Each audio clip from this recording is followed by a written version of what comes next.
Come on. You know who it is and you know what it is. Season 1, episode 16. Agenda over facts. It's the jollof to your rice, the injera to your tips. What are you saying, Fanuel? What are you saying, Fanuel? I got that one right. Decent still. Mess up. Decent. No, obviously, decent. if you're a few Eritrean babes, you'll see, my thing. East Africa, West Africa link up. You'll see, my thing. Toye only 0.5 on Instagram.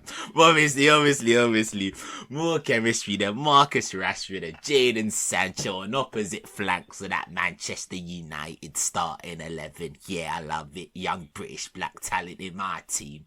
But yeah, man, it's your boy T. It's the young sage Fanuel. And we here, another week, another episode. I'ma say it again. Agenda over facts, season 1, episode 16. Follow us on Instagram, Agenda over facts pod. Tell a friend. And you know what? Tell another friend. Spotify, follow us. Apple Podcasts, subscribe. YouTube, subscribe. Visuals, gonna land soon, but we ain't gonna tell you, man, when. We just gonna do it and have you, man, in awe. But yeah, you know what it is. Another week, another episode, Fanuel. Kick it off for us. How we feeling? Feeling good, man. Feeling very chilled after the weekend. Oh, you are? Wait, why? Oh, lol, yeah. Well, yeah, he's got the agendas have started. I'll get more into it later when I go through the sequence of my week. Something actually happened during my week. It was quite an awkward situation. Oh yeah. So do you remember time back? I don't know if I said it on air. I was like, I met this guy in the gym. I don't know if I said I'm not even sure if because you've told me this, but I don't know if I said it told me on air or off air. Well, there was anyway. So explain the whole thing. Yeah, long story short, I was in gym, started speaking to some guy, or two guys. Turns out they just come out of pen, and then we just end up talking. And then one of them I see every so often, innit? We're cool, innit? So then, what's it? Obviously, Bolo you. Like, you can tell, like, man. Yeah, he's nice. He's veg. He's ran that bird. And this will also factor in as to why the situation was awkward, innit? So, go on. So obviously he's white, innit? And I'm going on one of my walks on a Wednesday. Like, after work, I'll usually just go on a walk around the area, just survey, protect, just make sure there's no one getting robbed. Just, neighborhood watch. obviously, they're our thing. We look after our neighborhoods. Obviously, we was breaking up the scraps in Tesco. Fanuel's going on the daily walks. You know how it gets.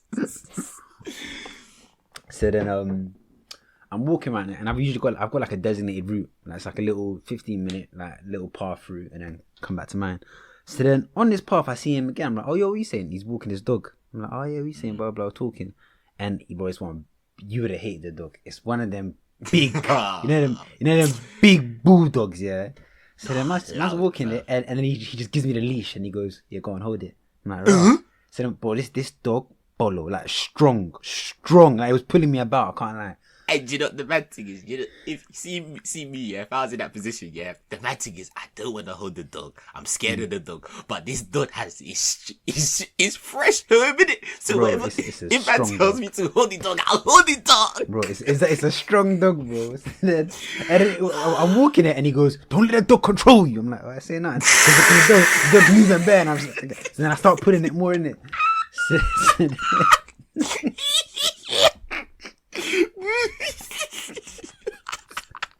So then we're walking the dog here.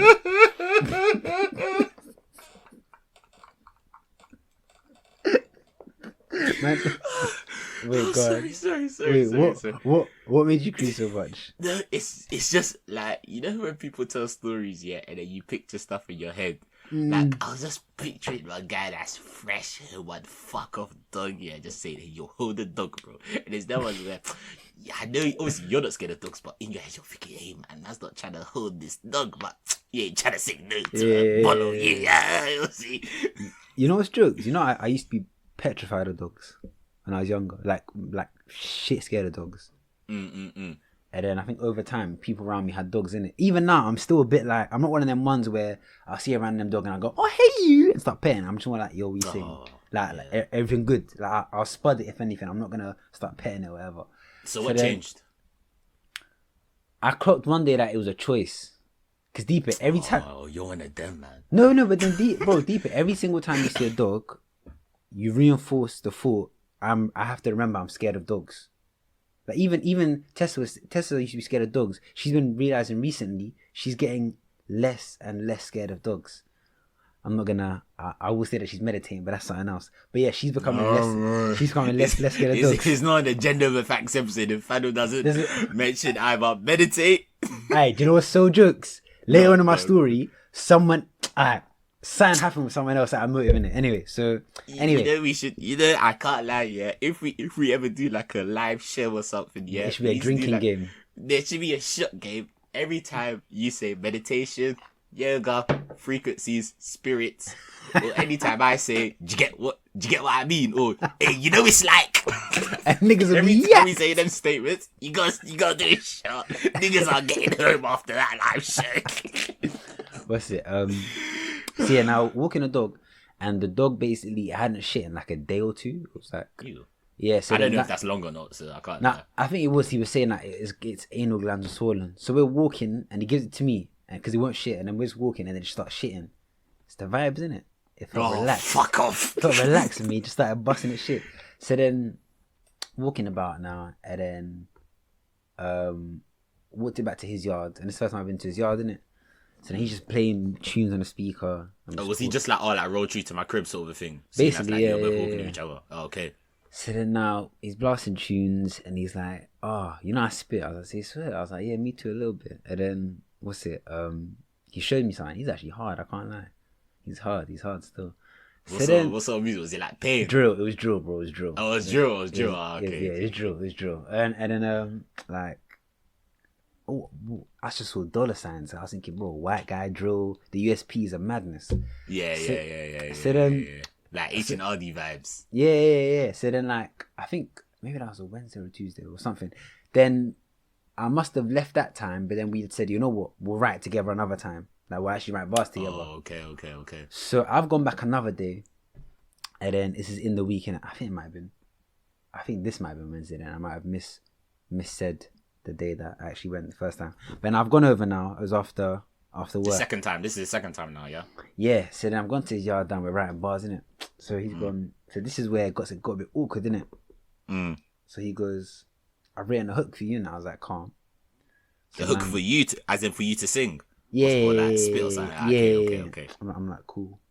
And it goes like this, and he's saying it, and then he says the N word. I'm like, So then my radar was like, I was a bit confused. I was like, because me and him were talking. Right? Yeah, because we've been talking like a fair amount, and he's never said it in conversation. So I was like, this is peculiar. But then what's even weirder is that when I look at his bars, he hasn't written it down. You see what I'm saying? Oh wait, so he's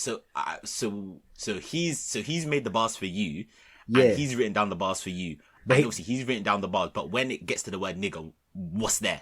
Nothing, just a gap. But then he says it. Yeah.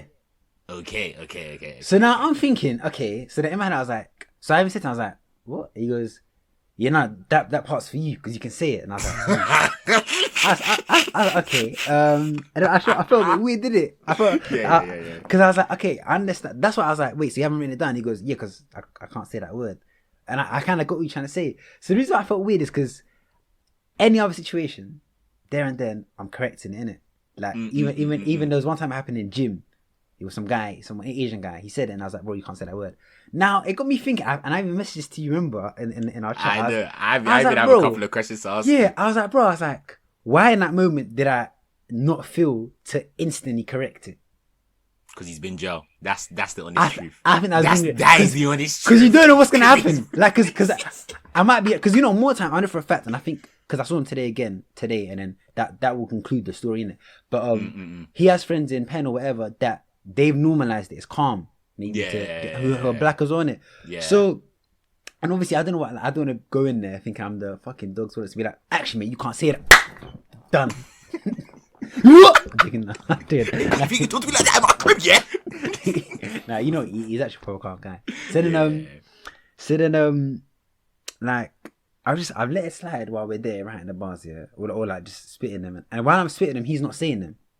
So I'm like, okay, cool. So he only used it to transfer the words that he wanted me to say, and after he didn't say it again. So I was like, So I've left now after a while, and I just felt something just didn't sit right in my spirit. Like it was just like I felt like I was like, is this what it feels like to be a coon? Just to like, I'm always here trying to be that. Nah, man, this is wrong and this is right. Nah. And then in the face of it, man, I was like, yeah, nah, not this time. Still, yeah. Like you know the man on Twitter, they're like, oh, it's not just good enough. You know, just like don't say the word. You need to challenge people when they actually do it. But now, when the time has come, you challenge it. You're challenging no one. And you know what's funny? The dog kept acting up, and he was dealing with the dog. Maybe that also made me think I don't want to be that dog. If I'm just, you know what I'm saying? Oh yeah. The dog might even handle you. Nah, the dog was just bare. Nah, that's another case. But the dog was bare sweet. It's like bare. You can tell when a dog isn't used to much affection because it will just non-stop smell you and lick you in it. I even googled it when I got home. But yeah, so then that's happened, and I just didn't feel right. I even went to bed. Like I was in bed after the violence. In bed, I was like, why didn't I say? I was like, why didn't I say anything? Blah, blah, blah, blah. And then I was like, okay, that means the next time I see him, I have to say something. I have to mention it. Because if it's still on your mind, then clearly, like, you wanted to say something, but yeah. But then I stood by me not saying anything in the moment at that time because I felt like I don't know how he may have reacted to it, and I think it is what you said, didn't it? Not to marginalize someone, but like, I don't know. I feel like people around him have told him that's calm, so I feel like okay, I need to recollect, word what I want to say, and then say it. Do you know what I'm saying? Yeah, that sounds mad, and maybe I'm cooning, but it's like, even though he said it, he didn't mean to say it in like a malicious way, and like, even though he knows he couldn't say it, like it wasn't malicious, but he still said it in a sense, but he knows that he shouldn't be saying it. Because that's why he didn't write it down or nothing. Yeah, do you get what I mean? So then, like, I've gone, okay, calm, when I see him, innit? So then, today, I've gone out for, like, my lunchtime walk, innit? And do you have a lunchtime walk every day? Usually, it depends. Like, it'll either be a lunchtime, like, jog, gym, or just walk, innit? So then, because I washed my hair, I didn't have time to go to gym, so I thought, fuck it, I'll walk. I'll usually go to church or something. So then, I'm walking now, and I see him. I'm like, yo, what are you saying? This is a fast forward to today, innit? But like, it links into the story I'm telling. So I've seen him now. I'm like, oh, yo, what are you saying? You're good, this and that. We're just catching up, whatever, talking. Just small like, talk till you get to the main topic. You don't know what's there, but you need to have a serious convo. Making sure that we're not in a side road. We're on the main road in public, full view of everything. So then I've gone, bro. You know what's funny? It's 100% what you said, because some of the stories he tells me about Penn, they've sat at the back of my head. So I know what a man's capable of. Do you get what I'm saying? I know what a man's like. Real nigga shit, bro. A man has sparked the niggas for much less. So obviously, I'm walking with him now, and I'm like, yeah, bro. You see the other day? If we had visuals, no, Fanuel was definitely panicking when he spoke to this guy, because Fanuel was about to reenact what happened. The guy was just hitting his microphone. His microphone was going all over the place. This guy was nervous. So I've gone. Yeah, bro. So you see the other day, yeah. Oh, by the way, in the interim from then to today, he sent me a tune in it, but I didn't really reply to it because I was busy. Was it his tune? Yeah. Oh, okay. So then, I'm like, yeah. So you see the other day he was writing bars. He goes, I was like, my new shit. I was like, yeah, that's calm. So you see the other day, yeah. Like when you use the N word, I would have rather you not use that at all. And if you needed to do it for musical purpose, maybe say the word jigger instead, and I'll understand what you mean. Then I'll say the N word, didn't it? And I was like, I don't know if maybe you've had friends that have just said that's calm, like to say it around them, this and that. And then I was like, but yeah, like I felt uncomfortable in it. That's why I'd say that. He goes, yeah, no, cool. He goes, I don't even say it like that. And I was like, I know. That's why I was surprised, because you don't say it in conversation. And then we're walking, and he goes, yeah, you know, I was brought up by like a Jamaican and Moroccan. I was like, yeah, but what are you? I was like, what's your actual, like, your lineage? Yeah. He goes, yeah, why? I was like, exactly. But it was just a calm convo. And then it was like, yeah. It was not more than that. Like, he didn't go, oh, but I think he understands, innit? Like, do you get what I mean? I think it was just in that isolated incident to like transfer bars. So I was like, yeah, in the future, just say the word jigger. I know what you mean. Then that was really that in it, and then I walked for a bit, and then he went his way in it. That guy's jokes. But anyway, rest of my week, yeah. So Saturday, it's a motive in it. It's you know Shane in it. It's Shane's brother's birthday in it, Dylan. Okay. He's also in the chat, Dylan, in it. Yeah. So it's his 21st in it. So then we've all gone. Come on. It's like bare man in it, like. It's like, and this obviously happens yearly, innit? It's his birthday, and it's a birthday. Yeah. Oh, no, so then, stupid. Usually it's just a motive, innit? Like, but obviously. Oh, do you mean as in he has a motive like every year, sort of? But it's at the yard. Do you know what I'm saying? So bare family, innit? And obviously because it's bare family, you don't know who's, especially with girls, you don't know who's related to who, innit? And sometimes you know that at family, like let's say it's like a birthday motive, but it's like there's friends and family. If you're going as a friend, you just need to take bake time. Off. You need to bake off small. Yeah, you need to bake off small. So then, like, so obviously it's they're yardie, innit? So then they're Jamaican. So then a lot of it's like Jamaican tunes and that. So I'm just chilling there. And then before I got there, Jumbo Perry said that I've got you a present. Jumbo, he said that. Oh yeah. Yeah, so his jokes. He got me vegan burgers, innit? Because it's a barbecue, innit? Oh man, nigga. So it's jokes, innit? So I'm there now. I'm catching up with bare people, this and that, like people I ain't seen in a while. And then obviously they told the guy that's manning the barbecue that it's vegan burgers. He goes, "What?" That man, what? That man's vexed, yeah. And was it like my Jamaican uncle? Yeah, he's like, it sounds like bun vegans, and then he came up to me, he was like, don't lie. Obviously he had a pickaxe and I'm not gonna do it, but he was like, don't lie, so you got a vegan girlfriend, innit? And then I was like, oh no. And then watch it. So this is me, I'm like, no, it's just a lifestyle, so it's a spiritual thing. He goes, no, I believe you is spiritual. You're trying to spiritually get into that pussy, bro. I started laughing. You know, this is why I love Mando, fam. Mando will think, there's no way you're vegan. You have to be doing it for pussy. Exactly. Little does he know your semen retention. Come on. Come on. So Wait, did you retain semen on Saturday? I did. You know what's funny? God. There's certain I need to aspects. take this guy to a strip club, man. There's certain aspects of semen retention where certain things happen, and I don't know if it's because of that, especially to do with female attention. Go on. So, one of the so-called perks, or one of the things you notice. Now, I don't know if I buy into this, innit? But a lot of people that do it they noticed an increased amount of female attention. And apparently, there's like two kind of standings on it. One side is like, when you retain for a certain amount of time, it can change your pheromones or something. So like, women can kind of, it's like a woman can sense the most viral sperm or some shit on some biological level.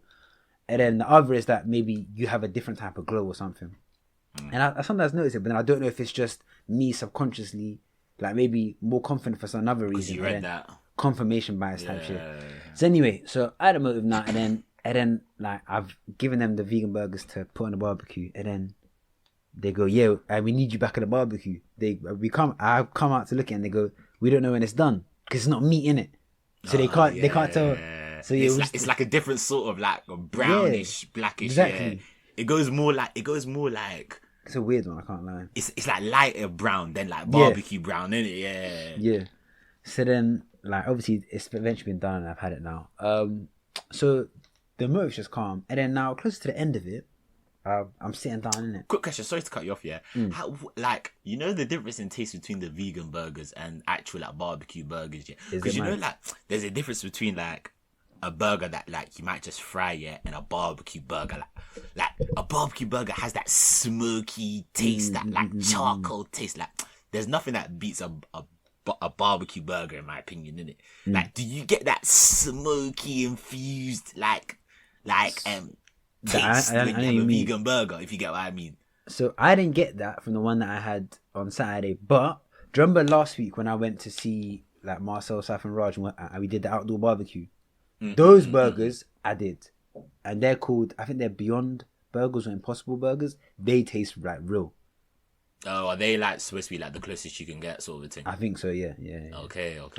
So yeah, so it's coming to the end of the night. People are starting to leave, and I'm just sitting down in it on the sofa. Me and Shane, so like me and Shane are sitting on adjacent sofas, in it.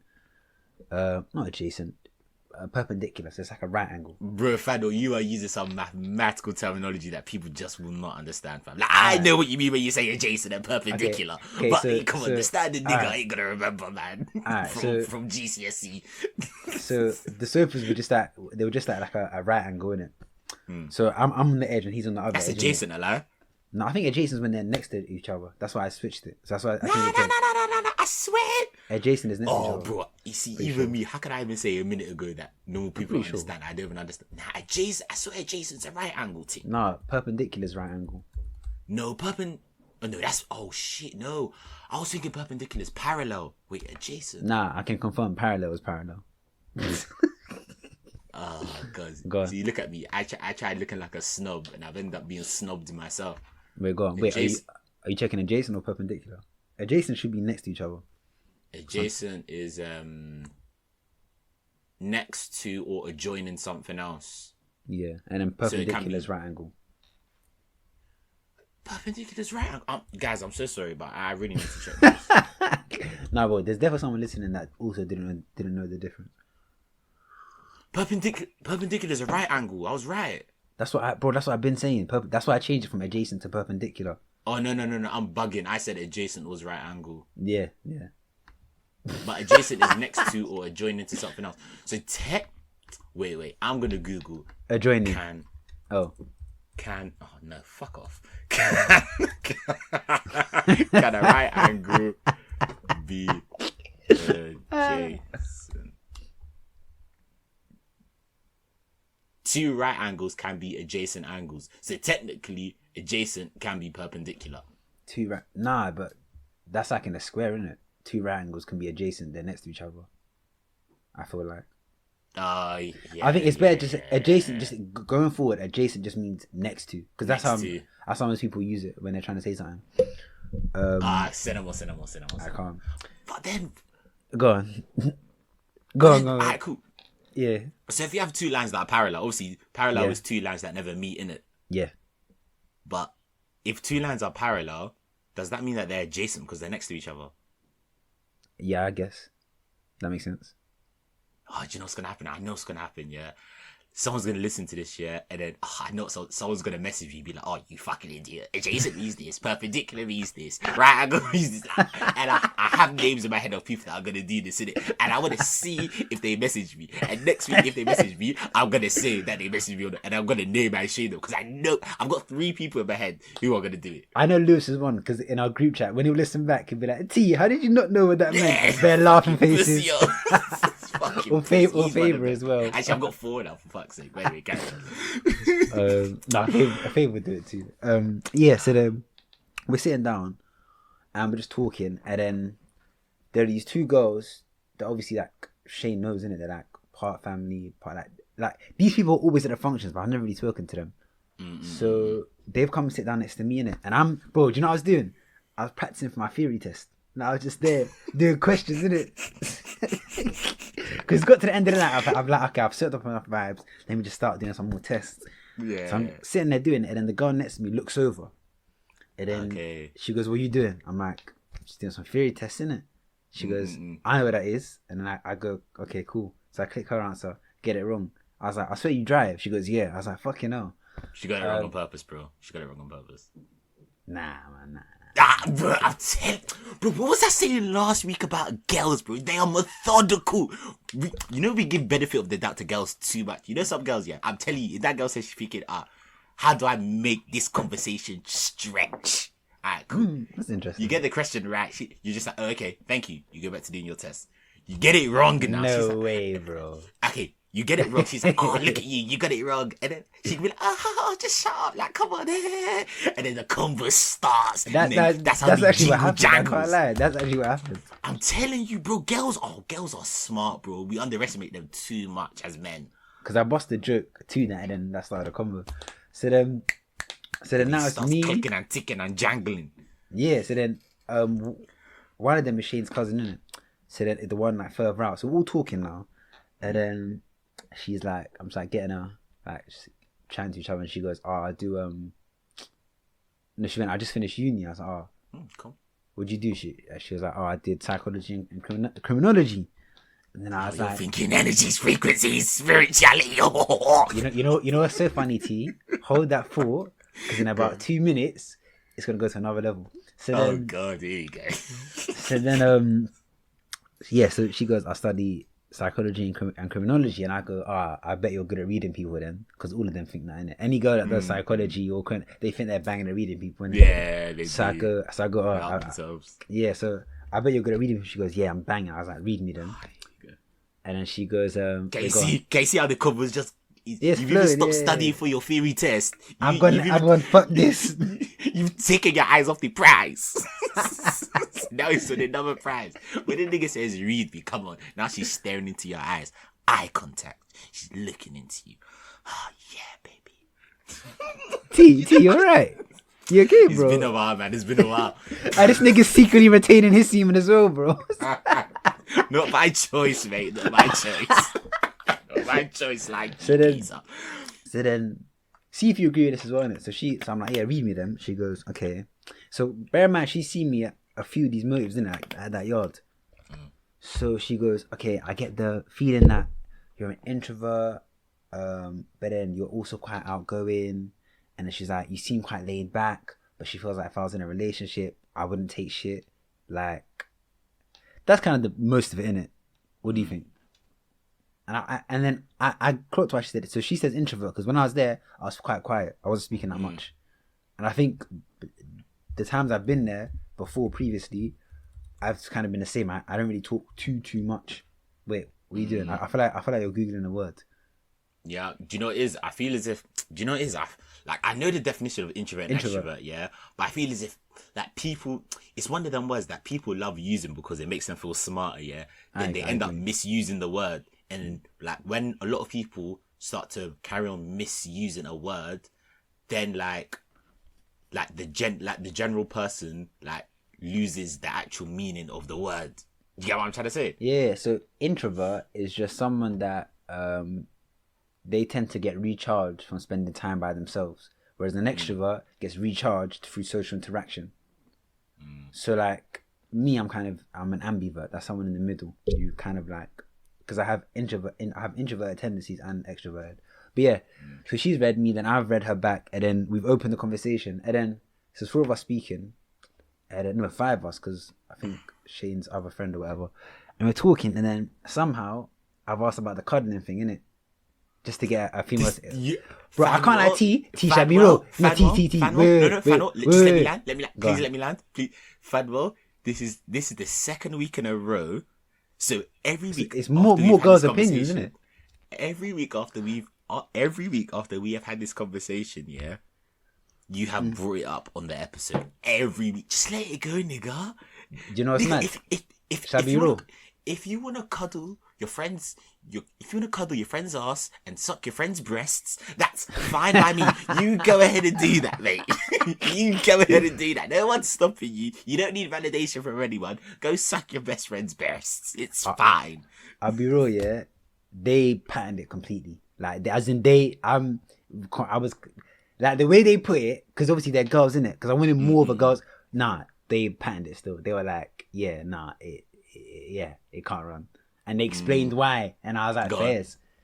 Because you know, when we get on one of our like girlfriends or something, well, actually not but like female friends, sorry. I want their perspective. They were like, and they asked a few key questions that no one else has asked that made me think, oh God, I'm bugging. Yeah, gone. So they were like, so after a while we're going back and forth, because obviously that they're opposing, and they go, wait, quick question, are you in your boxes?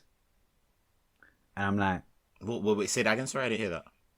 No, as in, so they'll be like, when you're cuddling, so she went, are you in your boxes when you're doing it? As in just your boxes? Yeah. Okay. And then I was like, I have been before, and then she went, whoa. That's what I'm saying. These are the questions that didn't come out, and now I've got, okay, maybe it's a bit.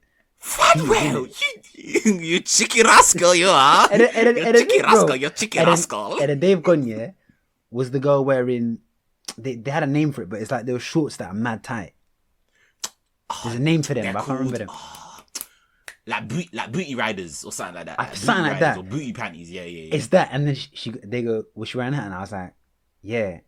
And I was like, fuck. And then like the girl was like, oh, so she's feeling up your piece, and I was like, damn. And then she goes, a girl wouldn't allow a guy to do that if she wasn't comfortable with a guy doing that. If that makes sense. So she wouldn't be doing that if there wasn't some level of like intimacy or attraction. Yeah. When I saw like that, I was like, you know what? I think I was right to stop when I stopped, just in case. But they could also just be part of the thing I was saying. Just true. Like a culture of people that agree with each other. But yeah, no, it was a cool like they should in it. So anyway, you know, funny enough, there was one comment. That Direct put on our Instagram when we were like, when we put like thoughts and opinions, and people are commenting underneath on Instagram. If you haven't seen that, go check and say your 2 pence. She was like, it can only work if like the girl isn't sexually attracted to their best friend in any way. So if like the guy's ugly, then it can work. And I was like, that is a very good point. I think that's the only way it could work. But then I can poke a hole in that. What if she just starts to like him over time? Then it has nothing to do with attraction anymore, does it? I sure give you that. Do you know what I'm saying? But I do hear that though. And plus, niggas being niggas, the standard nigga, like, man. So, no, I ain't looking at looks. No, true. And like, we moving there. this guy, man, if you can see him, we moving there. This nigga's reminiscing. Nah, mate. Fucking PTSD geezer. What's it? So then, like, because there was a few things that we spoke about in it. It was actually a decent convo. So then they're like, what's it? What did they say? It was after they were like, you know what? Test it. They were like, try and move to them, and they were like, they guarantee they'll bust their legs open. I was like, damn. Wait. Oh, as in the friends. Yeah, she was like, okay. Yeah. For them about themselves, I was gonna say, nah. I need to do the semen thing. I was like, I need to do the semen. Hey, fuck off. That's true. Oh, that's true. Gender affy run, man. Always. So then, like, we got into another convo because one of them has kids in it, and we were like, oh, so would you rather a guy that has kids or doesn't have kids? What do you think she would have said? And she has children. She has one kid. I would think she would say she would rather have someone. Actually, you know what? I think generally someone would rather say they want someone that doesn't have kids, yeah. But Why? then because it's just like one less thing to think about. It's just like one less distraction, like one less thing you have to think about, they have to think about. Something that sounds a bit selfish, but something that can get in the way of the relationship, sort of a thing. But I feel as if you have a child, then, and like you're going out into the relationship world, maybe you'll be more accommodating to it because the person that you're going to be talking to or seeing or whatever, they're going to have the same like struggles, maybe the same like outlook on life, maybe the same like perspective on certain things. Like say for example, like you want to go out, but like I don't know, like your child's ill, like but so they have to cancel. Like, for fuck's sake, man! You're still with me from having that this fucking kid. Like I feel as if like if you're seeing someone that has a child and you have a child, and let's say the other person is like, I have to cancel because my child's ill or something, yeah, that person will be more accommodating because they understand what it's like, and it like you can't really plan for them sort of things. Whereas if you're with someone that's single, they're gonna be like, what the fuck, like, what you doing? Frustrated, because they just don't get it. So I feel as if someone maybe had a kid, maybe they would be more accommodating. They might even prefer someone that has a kid as well. So which answer are you banking in? So which one did you think she said? I think in her position, she would want someone that has a kid. Okay. If she didn't have a kid, she would want someone that doesn't have a kid. I thought this too. Because that made sense to me. Even Shane thought this too. He was like, surely for the same reason. She goes, nah. And she actually made it was a good point. She goes, so obviously she's a baby mom, innit? And she goes how, like, she can fuck up her baby dad by just going, you can't see your kids today, or you can't this, or you can't that. She's in control of the guy in some sense.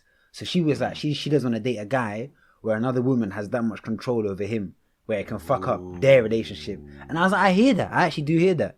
Do you know what I'm saying? And there'll be bare times where he's annoyed because of the way that, let's say, his baby mum is moving with the kid or whatever, and it will filter into their. I was like, that's a good point. I was like, yeah.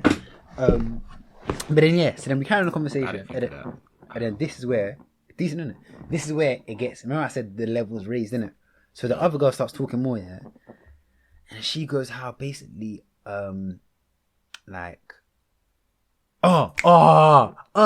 there's this thing, one guy asked a question. He goes, listen, to all girls listening, 2 questions. Think of a guy, or describe a guy that makes you happy. So just think about that for us. The next question, So think of a guy that makes you happy. What attributes would he have to have? You can paint him in your mind, whatever. Cool. And the second question, think of a guy that makes you horny. Paint him. 9 times out of 10, they're not the same person. Yeah, they're not.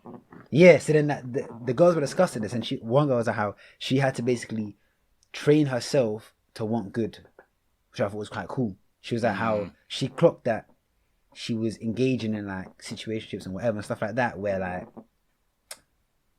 they weren't good for her in a sense.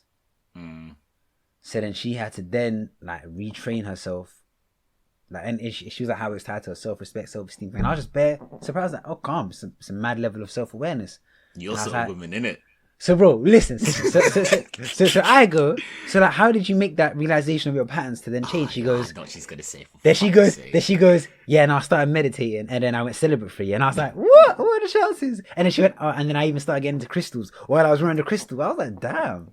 I know what you did. You basically got out your crystal and was like, oh yeah, well I meditate every day, by the way, and you just holding the crystal in your hand. You know what's jokes? The crystal was out of the crystal. Wait, they can't see it, but basically I have 2 necklaces in it. So I got my crucifix, and then I got like the crystal here. Can you see it? Yeah, you're good. So that's how it was, innit? So now you've got me thinking, what if she saw the crystal, knew that I was probably on that shit, because they both sat down together at the same time. And they'd been together the whole time. So what if they went, oh, here's a crystal? Let's not start conversation. Interesting, isn't it? It's interesting. Anyway, so yeah, she said that shit. Go on. Before you go off that, you know how you're talking about the like, think of a guy that makes you happy, then think of a guy that makes you horny, yeah. There's one series on Netflix, that I literally just finished like last week, I think it recently came out in it, because I saw a few people talking about it on Twitter, in it, and I saw like 1 or 2 people putting it on their story, and it's called Sex Life, in it. It's basically about. I see that. Have you seen it? Have you watched it? As in the is it the one where like she's married to someone but she has fancies of her ex? Yeah. Go on. So she's basically, I won't ruin it for you in case they want to watch it, in it, but she's basically like, maybe we can talk about this next week, in it. Watch it, and then we can talk about it next week, in it. Calm. Because it's only like 6 episodes. Like, I finished it in like, pretty sad, but I finished it in like a day, 2 or 3 days or something like that. Do you know what I mean? I think I watched like 2 a day after work or something, and I was finished in 3 days. But watch it, and then we can talk about it, and we can talk about that question next week, because I think it'll be a good conversation. It's basically about a woman. Yeah, she lives like the perfect life, the model life that like society says that you should have. Like, you got a rich husband, like he's an investment banker, like you've got 2 kids, you've got like a very big house, like 4 or 5 bedroom house. You're a stay-at-home mom that doesn't have to work. Like, she's living the dream. Like, the only thing she really has to do is like, you know, like do cook, admin clean for like the house. Maybe like cook, clean, like pick up her kids, be with her kids, be a house mom, basically. So basically lives the perfect life, yeah. And then like then she bumps into a man. She bumps into like her ex, who was like her serious boyfriend from 8 years ago, that used to give her like 10 out of 10 sex in it, like astronomical, out of this world, galactico, like mercy drillings, like out of this world shit, yeah. And like she like fantasizes about it like to this day, because it's that good, in it. And then she basically, like, after 8 years, she bumps into him like just like out of the blue, in it. And then also I'll leave it there, in it, and then watch it. So I would recommend that to people. I think it's a good watch. I think you would like it as well. Then we could talk about it next week. Calm. We can talk about it next week. Cause we were talking about that for a bit, as in like what makes them like think of a guy that makes you happy and then think of a guy that makes you horny. And the differences in that. But yeah, then and that was basically the whole convo really. Then I did it was late by then, maybe like 11, 12. And someone dropped me yard, and then that was Saturday, innit? Was it the thing that meditates? Nah. Oh no, she has a man that's bare spiritual. She's like, yeah. What? Yeah, that's kind of man. Eden, because you should have said that at the beginning. I was getting gassed. Eden, my guy even said they just got together like the last 2-3 weeks or something. Obviously, I don't know who's gonna listen to this, but obviously. Nah, he won't. Or she. Obviously, my mum has a saying, yeah. You're adopted. No. My mum has a saying, yeah. This is whenever she talks about like finding the girlfriend and this comes up. She says to me, yeah, they don't have a ring on their finger, they're single. Your mum's joke. They don't have a ring on their finger, they're single. That's what my mum says. I was just like, charge it to the game. That's a joke. That's if they don't have a ring on their finger. That's a joke. Listen, when men go hunting, blood gets shed. As long as it's not yours, you're fine. I'll leave that as that before people say I'm stirring and instigating foul behaviour. Word. So then that was Saturday, and then Sunday, football, innit? So I've got there like late, innit? So if kickoff's at 1:30, I've got there like at 1:30. We was meant to get there at 12:30 to train and then kick off. So I've got there at 1:30, yeah. So obviously I'm a sub in it because people have been there training. So I'm waiting to come on, yeah. So did you just turn up for the game, not the training? Yeah. So then you're such a cunt. You're such a cunt. So then what's it? Like I'm on the sub line waiting, and then bro, so, as you saw or as you didn't see because you said you didn't see none of it in West, innit? The rain. Yeah, that was rain, but it weren't like mad, like East London. So over here it was on and off in it for a bit, like bare heavy. Then it stopped. Then eventually he called off the game, innit? This is why I'm still on the sidelines. I've come now. I just got drenched and I ain't kicked ball. Yeah. And the thing is, have you done like warm-ups? Like you ran up and down, you've done your stretches. Bro, you know what's even jokes? You've done your shuttle run, you've got in the zone to kick ball. Bro, I was doing sideline focus meditation. I was like, hey, I'm focused on the game. I said, bro, I even did a lap round. Like, imagine, I was like, fuck it, let me do a lap. So I did a lap round the pitch. And as I'm coming back, I'm seeing Bam, I'm coming up. I'm like, subs, yeah. Run back. Water break or side. Yeah. I come off, and I get back, and they're like, yeah, no, game's been called off. I'm like, oh, raw. So then we go into the shelter thing, bro. The rain was mad. And there's moments like that I wish I had a car, because then I had to eventually be like, in a bit, you mad, and just walk through the rain from one end of the field to the other, which is about 6 minutes in just drenched rain. Why didn't you just ask for a lift or something? To like the bus stop or to the station or something? The person that usually would do that, they had full capacity. So I was like, let me just firm it. I didn't mind too tough. I didn't really mind too much, to be honest. You didn't mind too tough, but you fucking suffered. True. And then, actually, maybe, my days, maybe that's why I've got a sore throat. It might be a cold. But then, okay, it's probably from that. So then Monday, today, obviously my throat's been feeling weird, innit? And I've been noticing it. So in the football GC, I put one meme, and I was like, when you like get a sore throat after seeing going to a small gathering, and then if, like 2 of them go, yeah, me too. Then that's when I started thinking I've got COVID. So I've got my COVID kit with me live, and I was gonna do the COVID test live to see if I have COVID or not. I thought that'd be fun for you man to listen, innit? Yeah. Disclaimer, me and Fanuel, we are not together. We are both in 2 separate households on the other side of London to each other.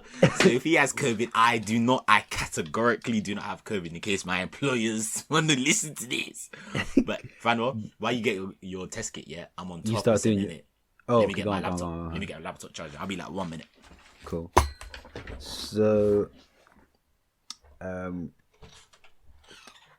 I wasn't gonna say this in it, but the reason why, basically, I've got a theory test coming up. I'm not gonna say which day. You'll understand why. So, and I imagine I booked this like a month and a half ago, and today or tomorrow. Damn! Like I need to edit that out. So that day was the only day that they had. I basically just mistakenly said the day. So my thinking is, if I test positive, do I not go? But then if I don't go, then I have to reschedule and probably be like another month and a half because the queues for theory are long. I don't know, man. Let's just hope this is negative. If I'm being honest, maybe it'll be positive and I'll say it's negative. Nigga been talking. Obviously, man. Obviously. Fuck. So okay, I'm gonna start doing this COVID thing. You can hear just Toye. Have you got it? Yeah, I'm starting now. Wait, can you hear me or not? Have you got it? Yeah, and I'm starting now. What's it? Do you need to shove it up your mouth or something? No, actually, yeah. I choose either. You know what? Because we're live, I'll do it the most uncomfortable way in it, so it makes it better. Lol. Yeah. So like usually the way that I avoid is through the noses. I hate doing that one. You know that, and then the other way you can do it to the back of your throat. But I'm gonna do. I'm gonna take a picture and put it on the Instagram. I can't. I told them that I have a theory test, but I didn't tell them what day I have it. Ah, okay, cool. Because you might have to postpone it or something, didn't it? Yeah, postpone it. And then do you know what I did? I mistakenly said the day, so I'll edit that out. Okay, now I have to remember how to do this. So wait, T, you might as well start with your week, innit, while I'm doing this, because I can listen. Alright, cool. To be fair, my week was bare. It was just bare calm. Like I didn't really do much. It was more like, do you know what it is? You know, you have weeks here where you're like, I need to sort my life out. Yeah, but why did your eyes go bare wide? Oh, because I was moving something onto another screen. Does that make sense? Okay, go on. Yeah. So I had one of them weeks, where like I was just like, I need to sort my life out. I said, bro, I was just like, just like bare stuff, well, not bare stuff, but just life in general, just like with work, just like even doing the podcast, playing football. Like I was just like, I just need to kind of like organize myself so that I know what I'm doing on what day, and like just being more organized. Like I just felt as if like the last like week or so, I just haven't been organized with life, innit? So I just used this week to get bare organized, and also because of my job, I basically have to start doing exams. So obviously I might as well say my job, seeing as I'm saying that, if you know what I mean. Whoa! Are you gonna say your job? Oh my god, yo! I work for the MI5 now. I'm joking. I did. I'm an accountant, guys. Wait. So, can I ask what type? Because I know what type. I think it's quite interesting. Oh yeah. I'm a tax accountant. What's happened today, man? What? Like, did you feel? Did something good happen in your job today? Self-development. It's mad, did it? Hey, Self-development. I know you, man, know, innit? Do you want to say in particular what type or not? Because I know it's baby steps in. I'm not trying to. I don't need to break down. I work with high net worth clients. Come on. No. Oh, you don't get a joke. You didn't watch Blue Therapy. That's what Paul Bridges always says. I seen that. He says I work with high net worth clients all over the world. That's what Rachel said as well. Yeah, you know whenever people say, "Oh yeah, I work with clients. I work with high net worth clients." I'm like, just shut up, man. Just shut up. Let me get it. You're in the corporate world. Do you know how many drops you're meant to do inside the tube? Is it a few? I actually don't know. You know, it should be calm. If I have COVID, it'll show. Anyway, go on. So basically, I'm a tax accountant, innit? So I need to start my accountancy like qualifications, innit? So like I basically had like a call at work, and they were basically like, alright, cool. They want us to do like there are these 3 exams that they basically want us to finish by like more or less like the end of the year, like latest January, innit? So I basically, I haven't booked, but I was planning to book my first one today, but I didn't even find time to book it. But I need to book that I'm planning to book that for the end of August, innit? So I was just like to myself, what I need to do is write down like everything I do, like whether that's football, whether that's like work, whether that's this like the podcast, whether that's like going out in general, and just like plan like when will I actually have time to study and etc. Like just right there, just to prepare me, innit? Wait, you have actual exams? Yeah, I've got 3. When do you have exams? I haven't booked my first one, but I'm gonna book my first one for the end of August. Right. Wait, and this is to do with your job? Yeah. Damn, that's mad. You have exams. Yeah, man. Fuck, man. Wait. So Can you say I was wait done. like what are they? Like what exams? What did you say already? This exam qualification is called the enrolled agent. Now you're making me beat out my whole thing. Hey, must it enrolled agent. Well, yeah, so hey. obviously I have to do that. I was just like deep in my life. So then I was just like setting like I was just organizing my life, and then do you know, it's like halfway through, while I was doing it, I was just like to myself, like, this is adulting. Like setting time just to plan like your next month. I was like, this is really adulting. Do you get what I mean? It is adulting. Like, it is adulting. gone are the days where you can just be like, all right, cool, I'm just gonna do this tomorrow, or like I don't know. Let's say like, cool, it's 7:30 now. Tomorrow, like, I can do this tomorrow. Like, you really gotta be planning weeks, days ahead now that you're a big man. So I was just been trying to sort out that. And then other than that, during the week, I've just been chilling, man. I haven't really been doing that much. I haven't really been going out, I'll be honest with you.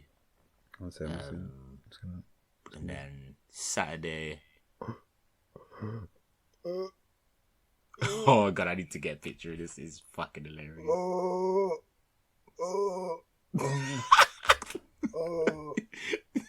This nigga ain't had sex in a while, fam. Look at his sex. Oh my god, no! Oh, it's so far up my nose. Oh my god, left nostril, sir. You have to do it again. What's it? It's very ticklish, bro. I feel like one bitch, man. Hey, now I'm recording this on my phone.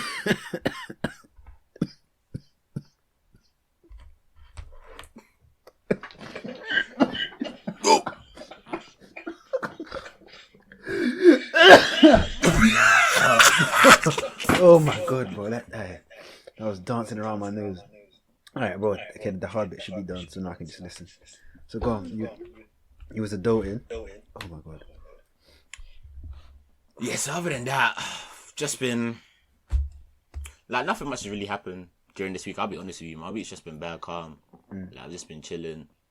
But yeah, Saturday I had football. Sunday, Sunday my friend is starting a YouTube team, innit? So, you said it, yeah. He's starting a YouTube team. Called, let me find it on Instagram actually. Give it a shout out.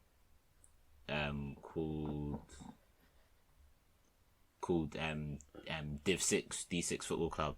So he had like trials in the morning. Oh so shit! Then I went to that. I did it wrong.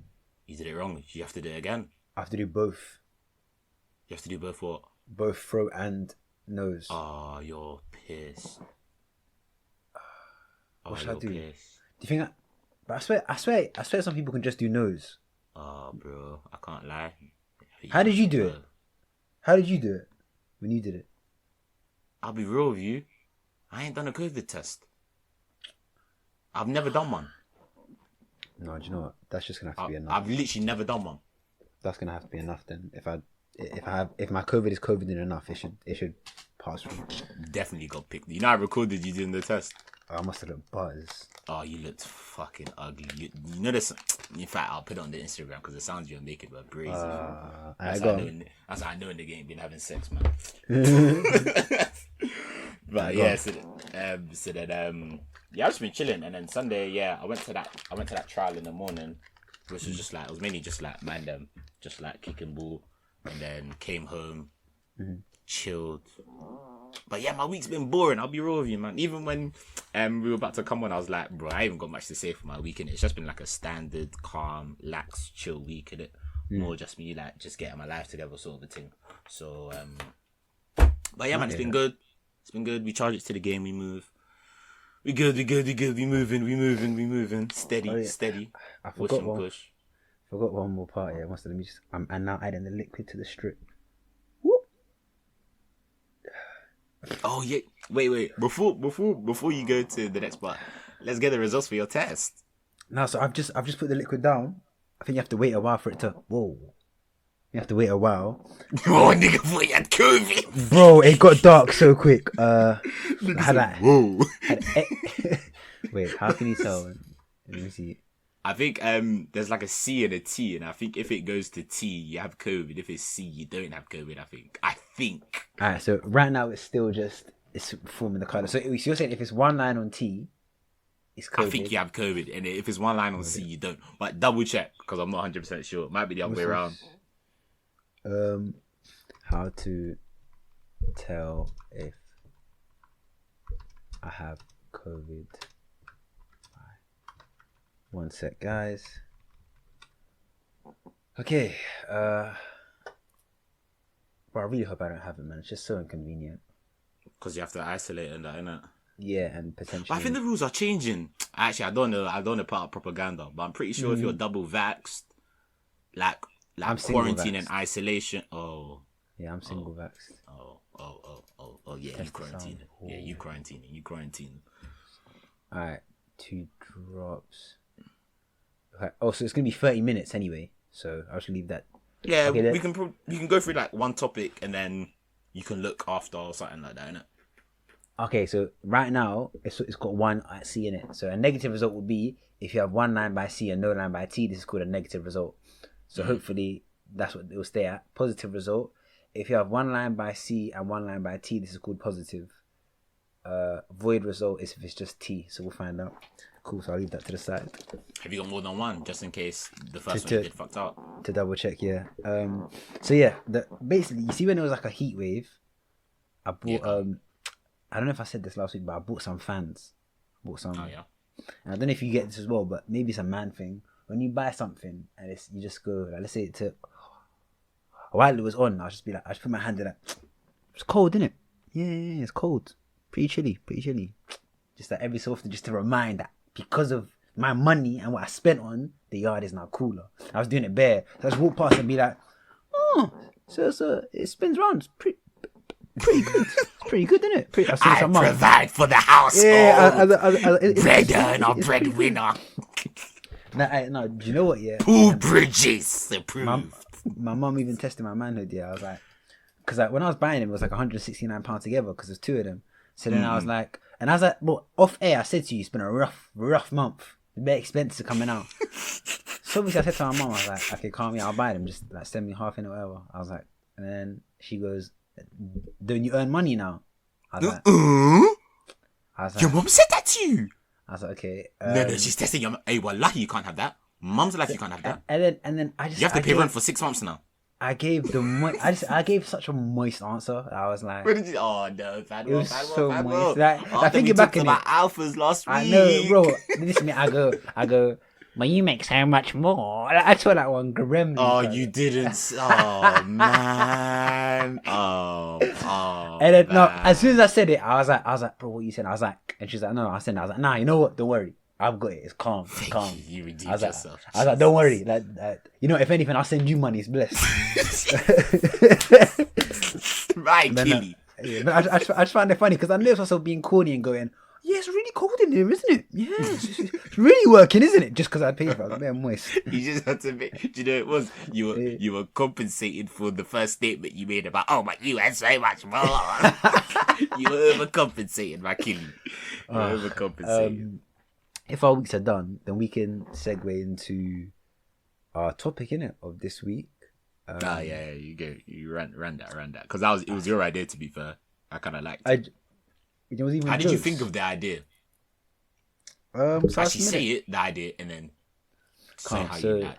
The idea was, so for us to speak and go through where we think aspects of our personality came from, and see if through conversation we can pinpoint.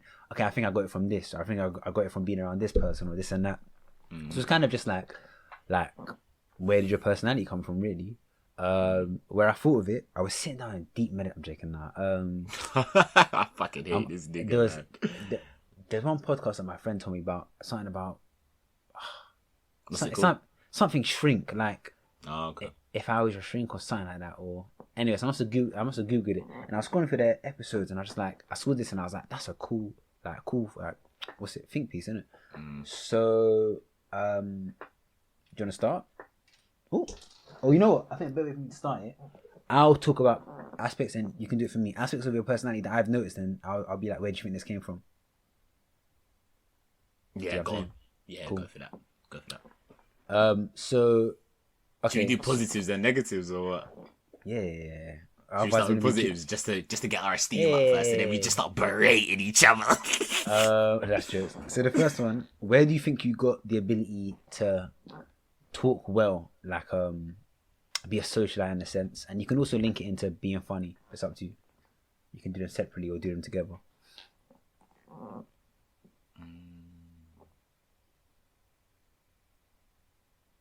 Say that again, sorry. I didn't even hear what you said. I zoned out for a second. So where do you think you got your ability? So you know how like people will call you funny. So I'll simplify it. So we'll start with just one. So where do you think you got your sense of humor from?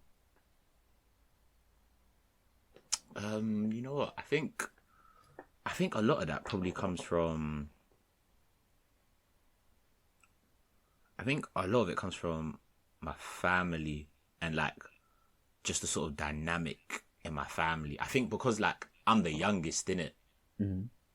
So it's like I feel as if like it's very common with the youngest, they're very like, and I feel like older siblings are gonna be laughing and they're gonna know what I'm gonna say, but it's like the youngest is usually the one that like maybe a bit of an attention seeker because like they're the youngest, maybe a bit of like they're more like boisterous, they're very out there because like they're the youngest. It's like they're the most like, I don't want to say maybe immature a bit compared to like their siblings. They're a bit out there, like they always want attention, they want eyes on them sort of a thing. And they know that they always get that attention because they get it from their parents. And not saying that parents are favourites, but sometimes it's always like, oh, just make sure the youngest is okay. I think that's a common thing that I've heard. Like the young, like if anything, the older siblings are kind of resentful at the way that the younger one's being brought up because it wasn't like sometimes, yeah. And then sometimes shouts out to all my older siblings because like the older that I get, the more I realise, the more I love them for it. It's like the older siblings kind of take on the role of like being like a third, pseudo parent or fifth parent sort of a thing. Yeah, do you get what I mean? Yeah. Like even just small things like, all right, cool, like I've got a problem, I don't want to go to mum and dad, go to one of my older sisters. Do you get what I mean? Or like I need money, I don't ask mum and dad because I've like wrote off all of my weekly budget. Like, go to like my older siblings. You get what I mean? And they'll try and do something for me. You get what I mean? So I think a part of it comes from that, just being like the person that's always like being out there, like attention seeking, and also I think another thing, I think I touched on this earlier, like a couple episodes back, but I think like I can only speak from a guy's perspective, but I feel as if like guys, like younger brothers, always want to like emulate and be like a mirror of like their older brother. Like they look to their older brother as like sort of like a inspiration, sort of like a second father sort of a thing, innit? I've seen that. And like my brother was like, he was like someone that's like very like out there, extroverted, like always like being like not center of attention, but like he was someone that was like he would always make you laugh, like always like be making people laugh, and I feel this, I saw that, and I obviously everything that you see your older brother do, it's like you're like, fuck, I want to do that sort of thing. So I think, then do you think, is it learned then? Did you learn it by being around him then? I think a bit of that was learned, yeah. Just seeing my older brother, seeing the way like he would be like that, and I'll be like, oh, like, I want to be like that in a sense, you get what I mean? So then I would kind of maybe just take on some of those traits. And then also my mum, she's very like, my mum's like very similar to me. She seems jokes. Yeah, she's cool. She So to challenge that, do you have any siblings that aren't funny? This is the challenge, the notion of you saying there's a dynamic involved. So are there any of your siblings that aren't that funny? Or maybe are way more introverted? Even though funny, I think so, yeah. But I think fucking like, I feel as if, you know what? See where people are like, oh yeah, they're funny, he's funny, she's funny, they're funny. I feel as if people overuse the word of like funny as like a characteristic trait in it. I feel as if everyone has their own sort of fun. Elaborate. Alright, cool, let me land. Like more time, like when you describe someone, like I always feel as if when you describe someone, or when someone describes someone, they're always like, oh, they're funny, they're jokes. Like I feel as if a lot of people overuse like the characteristic of, oh, that person's funny. But then, like, they can be funny, but it's like, that's their sort of funny. I feel as if a funny person is like someone that can make maybe like 80% of people that they interact with laugh. Whereas the compliments that people say that are, this person's funny, they're funny, it's like they have their own niche funny that can only make like 10% of people laugh. But people call that person funny. Okay, wait, so you know what? But a funny person is someone that can make like 90%, 95% of people laugh. Okay, so then I'd ask you. Do you kind of see where I'm coming from when I say that? How I say that? I get you. So I'd ask you, what percentage of people do you think you can make laugh? I can't lie. Maybe this is me being like hyper-inflated. Like I think I'm better than everyone else, but I can't lie. When I get in a room, I make people laugh. If you look around, what's the percentage of people laughing? I would honestly say like 90%, and the 10% they don't like me because they're jealous. 110%. 110%. I know that sounds so up myself. Because they're jealous. I know that sounds so up myself, yeah. But bro, I get that. I've got that vibe for a lot of people, yeah. Like they don't like me. I sound like bro. I sound like an absolute cunt. Nah, bro. But I feel as if, go on. And I feel as if like some people like. Actually, let me not even talk to you. I sound like a cunt. Nah, bro. Go on. All you're doing is speaking on things that you've observed. You know what I'm saying? Yeah. If people think you're a cunt, they're part of that 10%, in my opinion. So go on. Now I feel as if I make people laugh, yeah, and then some people might like they're like, oh, like this guy's bare loud, he makes bare noise. Like, yeah, I am loud, I do make bare noise, but I feel as if some people it's like they're like microaggression. Not even black people. Some people are like, you're so loud, like you're so this, like you never relax, but it's like you're only saying that because like I think you're a bit jealous that you can't work a room like me. But maybe that's just me having a high, like inflated sense of worth. I don't know with it. But okay, so that's do you know what what I feel. I can attest to that. I think I've seen you work a room, man. He's not capping. He's very funny. I think have a podcast, to be fair, if I didn't think No, not necessarily, because someone doesn't need to be funny to have a podcast. You don't have to. They need to know how to work a room, though. There's different ways to work a room. Not really. You have to know how to work a conversation. That's it. Not a room. But don't you think working a room is working a conversation? It depends, because someone might not feel the same anxiety in a one-on-one setting than they do with a whole room. So you see how with you don't have that anxiety. So you can be yourself in a bigger crowd. Whereas some people, as the number of the crowd increases, they become more and more anxious. So they can't be as smooth as they normally would be in a one-on-one conversation. Because bro, think about this, yeah. Bare man that... Oh, someone just messaged me. Bare man that... I was going to say it's Twitter GC, but you don't even have Twitter. No, I don't. I'm still... It's only been about 10 minutes, but it's looking like it's going to be a negative. With Farouk, he's calling me now, but I'm on the pod. Farouk? Yeah. It's because I asked him earlier about like barber shops in Stratford. Not for me, but someone asked. Yeah, what was I saying? The whole funny thing. I'm trying to think. I don't think you have to be funny to have a podcast that does well. Maybe you have to have a funny person at least. But then even then, I'm pretty sure there are like serious scientific podcasts. Do you get what I'm saying? Let me backtrack. I think you don't have to be funny, but I feel as if to have a podcast, you need to be able to hold a conversation. Yeah, hold a conversation, work a conversation, and work a room. You definitely. I don't think a room though. I think it stops at a conversation, because a podcast is just that, a conversation between 2 or 3 people. You're not gonna have 10 man or 15 man on. I think I would agree if it was visual. If it was like TV, you have to have that ability to work a room, because you need to give off not only like audio, but like the whole vibe that, yeah, man, we're having fun. You have to make someone feel that. Whereas in a podcast, it's just so much, you're just talking. Do you know what I'm saying? You don't necessarily like, it does help if you're funny though, obviously, like with anything, but I don't think it's a prerequisite. What's it? To piggyback on what you said, you said you don't know if it's because you have an overinflated sense of worth. That's the next bit of the personality. So where's that from? I think that my overflays. I don't know. Or do you want to do it like one each, or do you want to do a stream of yours and then a stream of mine? I'm indifferent, bro. I can't lie. Do you know? Okay, we'll do one each. I'm indifferent.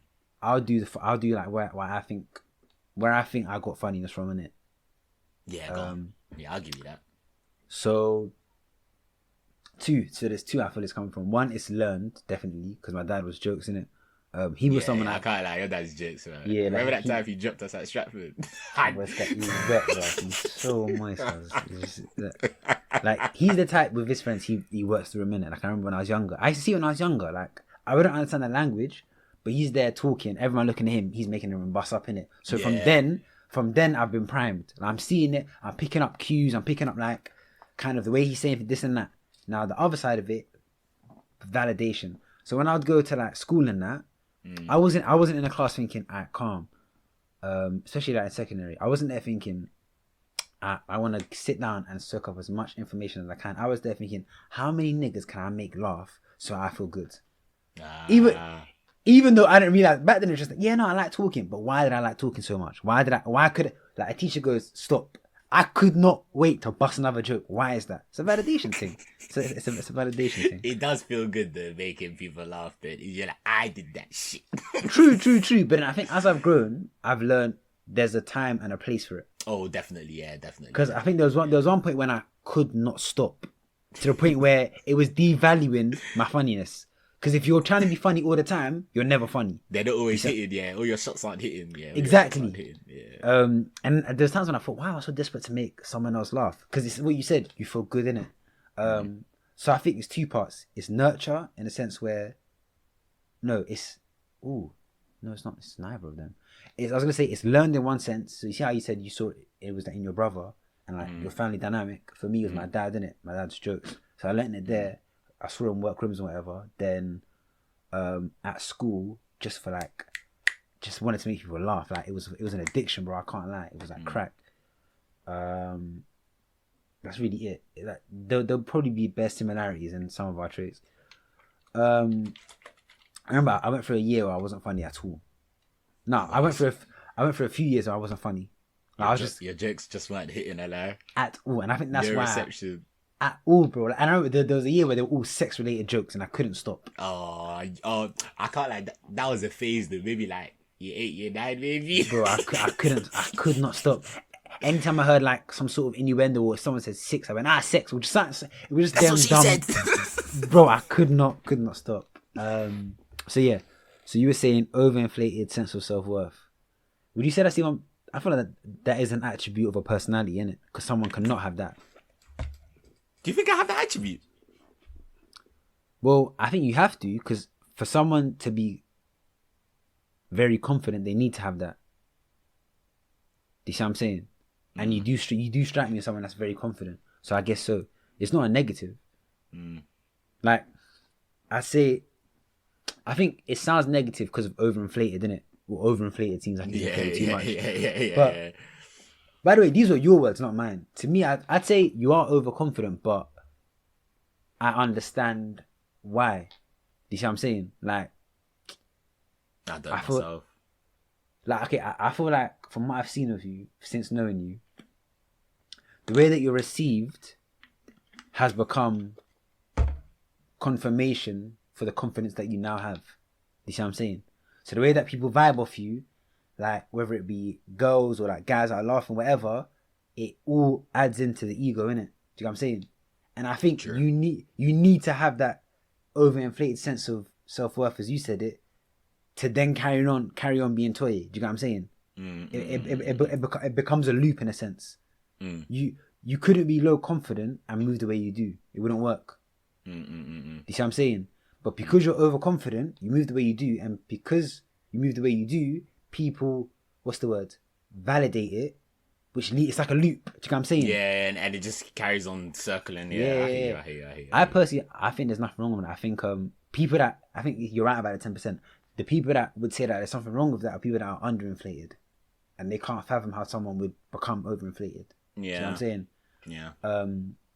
Also, it's perspective, because if you was to put you next to someone that's even more confident and even more audacious and whatever, you then don't seem overinflated anymore. You just seem inflated. True, yeah. So and if the majority of people aren't funny, because let's be real, we only notice things in extremes, innit? When something is like rare, like we only know, like, people only pay to see comedians because humor is rare.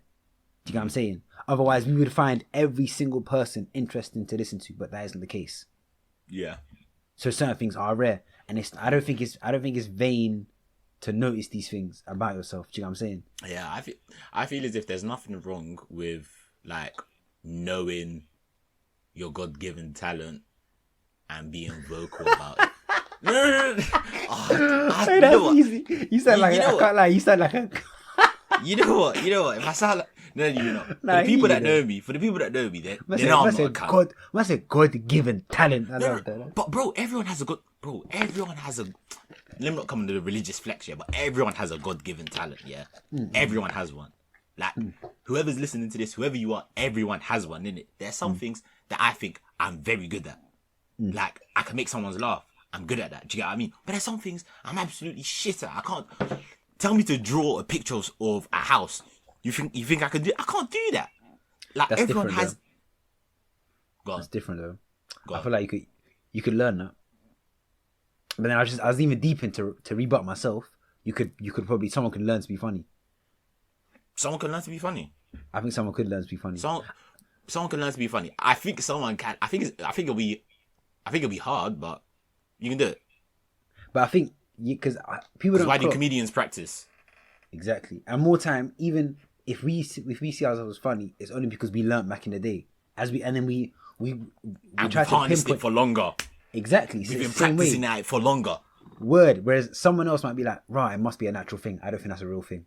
I think it's just all learned. There's no chromosome that says this nigga's the next Kevin Hart. Do you get what I mean? Exactly. Yeah.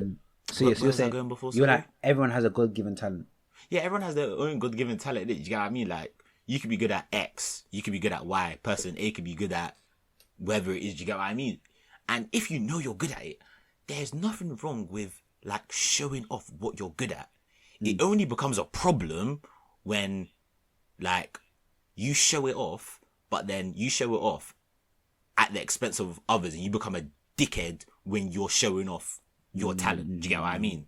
Where I say, for example, let's say like I'm making people laugh, yeah. Let's say I'm making people laugh, yeah, and then let's say we're at a party, because this happens a lot. Let's say we're at a party, yeah, and I'm making people. Let's say it's a situation where I'm making people laugh, yeah, and people have noticed that I'm like making people laugh. Or let's say I'm making girls laugh in it, and girls are laughing in it. And let's say another guy who thinks he's funny, yeah, like now tries to like bust a joke, yeah, that makes me look like a dickhead in front of the girls to bring my stock down. Yeah, that's weird. Like but it's that, part of the game. That's something that's using, like, let's say the other guy's funny as well. That's something like using your like talent to knock another nigga down. That's cuntish. Do you get what I'm trying to say? No, like, I get it. Yeah, do you get what I mean? It's like it's only really a problem when you're using your talent to like be but this person ain't no shit, you're a dickhead, you're a cunt, and bring them down. You're calm because you use your God-given talent of humor to spread love and humility across the line. Is that of course I don't do that. What's it? How about, is there a trait that people have said about you that's negative that you've noticed? It'll probably be from girls. Because I go on. You know, because you messaged me at like 5 with this topic in it. So I was thinking, let me like try and think of stuff in it.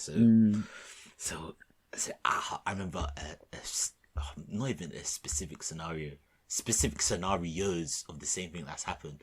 Like whenever I'm like talking, or even friends in general, actually friends, or when I'm like in a talking stage with a girl or something, yeah, they'll be like, oh yeah, you're such a closed book. Like you don't share stuff. Okay, do you get what I mean? Yeah, go on.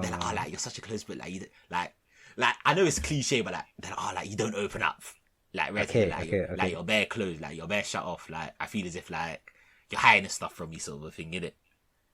Now our listeners might even feel that too, because deep how long it took you to even feel a joke. yeah, bro. It's not even just a relationship, bro. Exactly, in general. Well. Yeah. So I'm a very like, even though like I'm like loud, I'm a very like close person when it comes to just like maybe in my private life, and just like when I'm getting to know people, I'm very like close. Like you don't really know like what's going on in my life, sort of a thing, innit? Okay, go on. And I remember one time I'll use the example, but like, I'll use it because the person probably won't even know it's about them, innit? Because I've done it more than once, innit? Let's say like, you know how like you just on FaceTime to a babe, innit? You're on FaceTime to a babe, innit? And like, you're just like talking like, all right, how are you? How was your day? So then she asked me, oh yeah, like, how was your day? What'd you get up to? And I was just like, yeah, I just got about, like, I just did my thing. And she was like, why don't you want to tell me, like, what happened during your day? And I was just like, nothing really happened. Like, it was just calm, innit? Wait. And how long into talking were you? This was maybe like a couple of months. Yeah. This was maybe Bro, like a couple what the fuck, man? What's wrong with you? And then she was like, but why didn't you just want to tell me about your day? Like, what the fuck? Like, why you being like bare closed off about your day? Like, what the fuck? Like, you don't have nuclear codes. Like, she didn't say that, but like, that's the if she said tangent. that would have been jokes. She didn't say that. I made that up. See, Yeah, funny.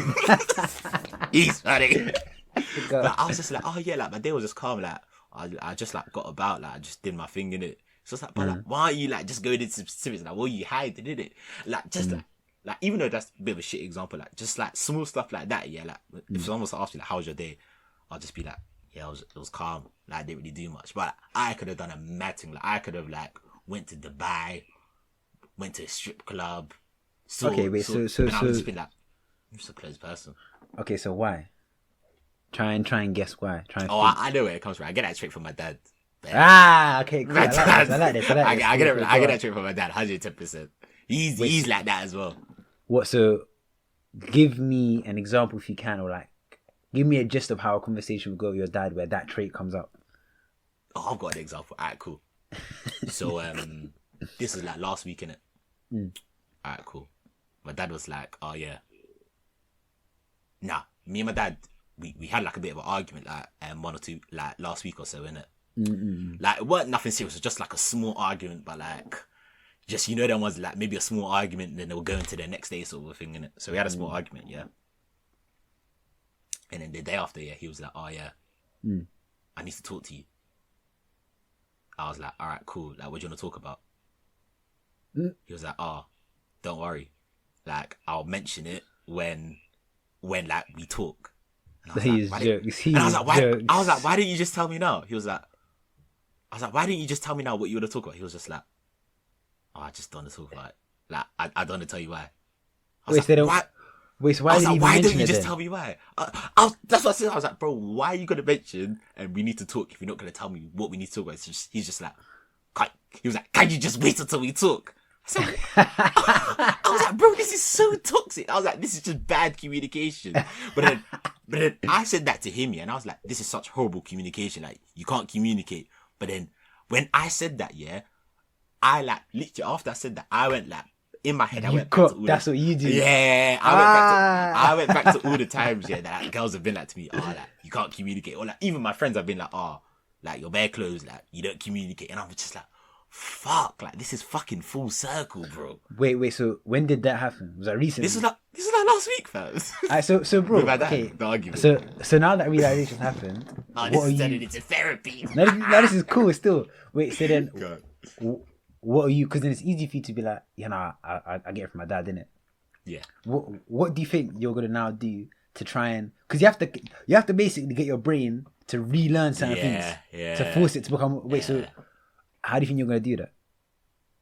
Do you know it's so mad, but like you know when like people ask me questions, now I consciously process in my head. I need to tell people shit. Like I honestly consciously say in my head, like speak. Bro. Like I consciously say like fucking speak. Like I literally say in my head, Toye, speak, and don't just say, yeah, it was calm, it was this, it was that. Like even like when I'm on like work calls now, yeah, like, and people are like, oh, like how was your weekend? I will like say like, how was my weekend? Or like let's say like I'll be on like FaceTime to a babe, hasn't been in a while, the streets are tough. But like if a babe will be like to me like now, like, oh, like how was your day? Like I'll be like, oh yeah, it was calm. But I'm like, oh fuck, no, I did this, I did that. Yeah, right, you know what I mean? Like, I actually find it a bit hard, but like baby steps in it. We're working, we're moving. No, that's cool. I like that. And now we know, innit? And a fucking podcast helps as well. Because you're forced to be having to talk bears, innit? Yeah, you're forced. Like even like I've even noticed as the episodes are going on, I feel more comfortable talking about like just shit to do with me. Like I can talk about stuff that hasn't got anything to do with me in it. Like surface calm. stuff. Yeah. Do you get what I mean? But like if it's to do with me, then it's like, because that's the whole point of a podcast. Like you get to know the people that are podcasting, speaking, know their journey, know their life, whatever in it, all of that shit. So it's like, not that I wanted to do it because of this, but it's like indirectly it's kind of nice because it's now forcing me to kind of be like that sort of person, if you get what I mean. Yeah. So you know, jokes. I'm the opposite. Or I had to work on me because I was the opposite of that. I used to talk way too much. I used to say too much stuch. So I had to. Can't lie, same as you, bro. My pops, like, what was weird, yeah? Like he was bare talkative as well, always on the phone, whatever. But when I'm getting in trouble in school for being talkative, and I'm getting in trouble, I'm thinking, nigga, where do you think I got it from? Do you get what I'm saying?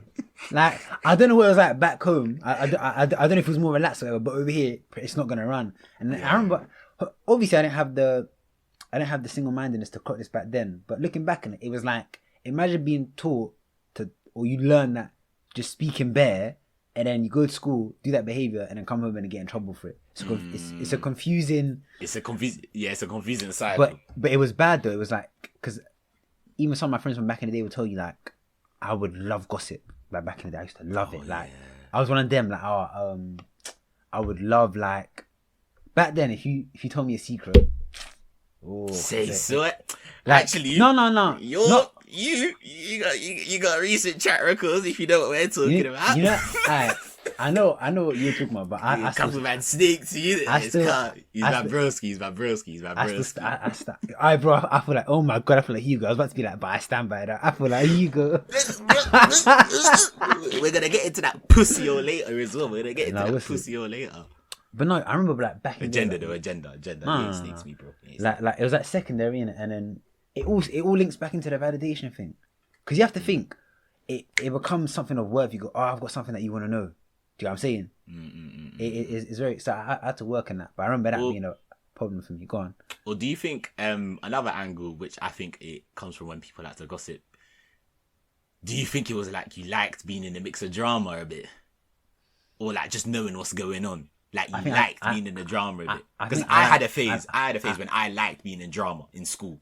I think a lot of people had that phase. Actually, no, you know what? Maybe you're right, because there were times when I would instigate fights with the older years just for a bit of drama, just to run away.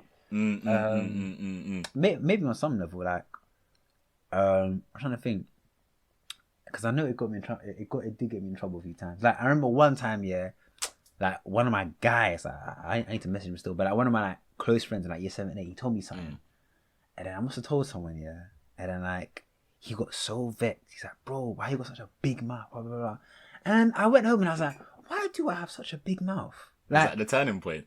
I think it might have been. Yeah, I was like, I need to stop doing it. I need to stop. And then I clocked other things and I was like, okay, I need to actually, in the same way that you're like, okay, I need to, in my head, I start going, okay, just keep this to yourself, innit?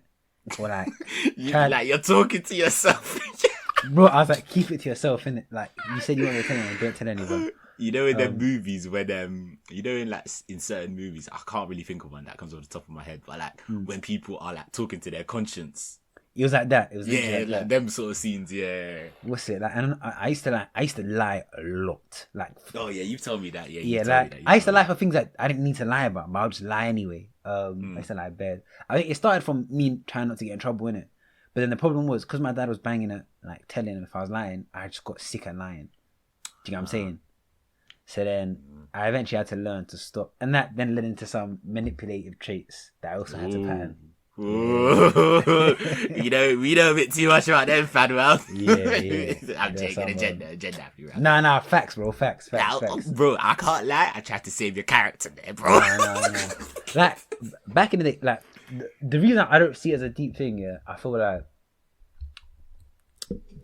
if you actually want to be a nice guy, you need to have the capacity to be a dickhead and choose not to be one. Do you get what I'm saying? Yeah. So I have the capacity to manipulate very well and lie very well, but I've come to the realization it's not the way, innit? You know what I'm saying?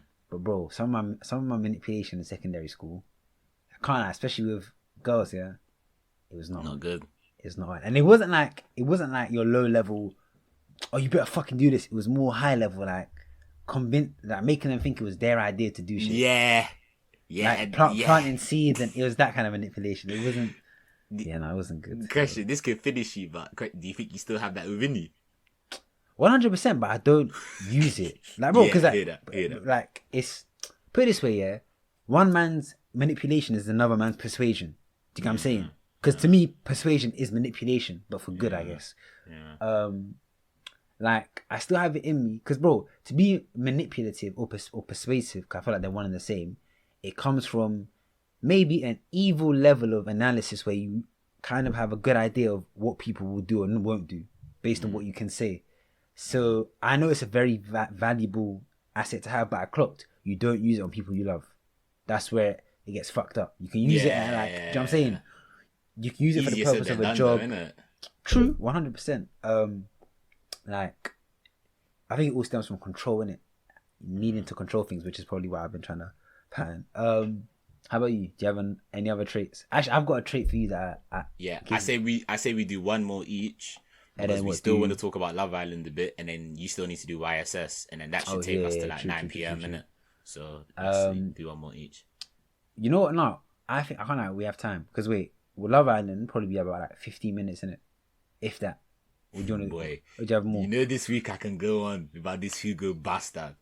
YSS won't be too long. It won't be too long. To be fair, 9:15. Yeah, Love Island segment shouldn't be more than 15 minutes. YSS, how long would that be? Less than 10. So 15 plus 10, 25 minutes. 8:15 right now. Quick maths. 8:15 plus 25, 8:40. But then add an extra 10 minutes for leeway. 8:50. Yeah. That's calm. That's 10 calm. minutes. Yeah, we good. All right. NCT. Oh.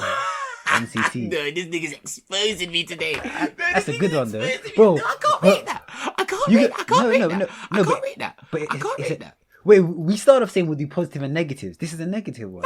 Calm. And bro, and you can do one to me. That's calm. I don't mind you doing ones to me. But Or- you see, or- you're the sort of or- nigga that or would you rather- you thought about this a couple hours. No. But bro, you know now that you said it live, I have to answer to it. I have to answer to it now. No, you can choose not to, and I respect that. No. That's a bitch move for the fans. That's a bitch move for the fans. Alright, go on. So wait, explain. Or you could do a negative one on me first, and then do NCT. No. You know that right there was me testing. I was like, if you want out, yeah. That's testing my manhood. Alright, go on. So explain what NCT is. Basically, NCT is a nickname that some of the fans gave. NCT is a nickname that some of the band name gave me during uni, and it basically stands for non-confrontational Toye. And apparently, allegedly, when it comes to girls and relationships and all of that malarkey. Apparently, when there's a bit of like a tension or a bit of an argument or I'm not happy with the way certain things work, apparently, allegedly, yeah. I hope none of my exes or pastings are listening to this because they're probably clicking their fingers in Fanuel right now, saying yes, bitch, you get that nigga. Apparently I can be a bit non-confrontational when it comes to things, and I avoid confrontation in relationships apparently, which looking back at it, they're probably right. But when someone says something about you that that you don't want to hear, you want to deny it all the time. Alright, so where do you feel if it does exist, where do you feel you could have got it from? Because everything that most things or nearly everything is learned. There's nothing that you came out the womb with. Do you get what I'm saying? Yeah, I hear you. So have you seen someone else? Is that has that been their stance in arguments or what? Do you know what it is? I'll be honest, bro. I'll be real with you. I think a part of it, is just like, when sometimes. I think it depends on the situation. It could be a situation where you've done something wrong, and you're in the wrong. So you don't want to take accountability for what you've done. Do you get what I mean? So is it a pride thing then, in some way? I think maybe. I don't want to say. I think in that situation it's a pride thing when I've done something.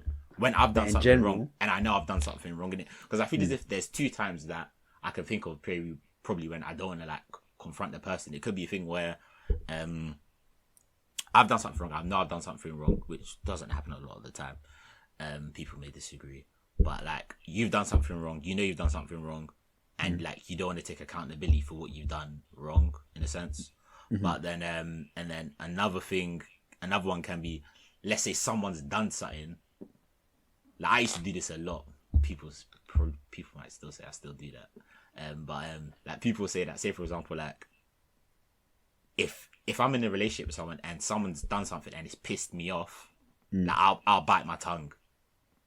So, like, I'll bite my tongue and be like, it's not worth bringing it up and being like, oh, I don't like the way you did this because it pissed me off. Like I bite my tongue a lot in like relationships, in it. I feel in it. Wait, so why? Like, if you had to, because bro, I'm not expecting you to, because bro, it's a tall order for something to be like, okay, calm, list good and bad things about you, and come to the exact reason as to why right now, but just trying it. So, why do you think?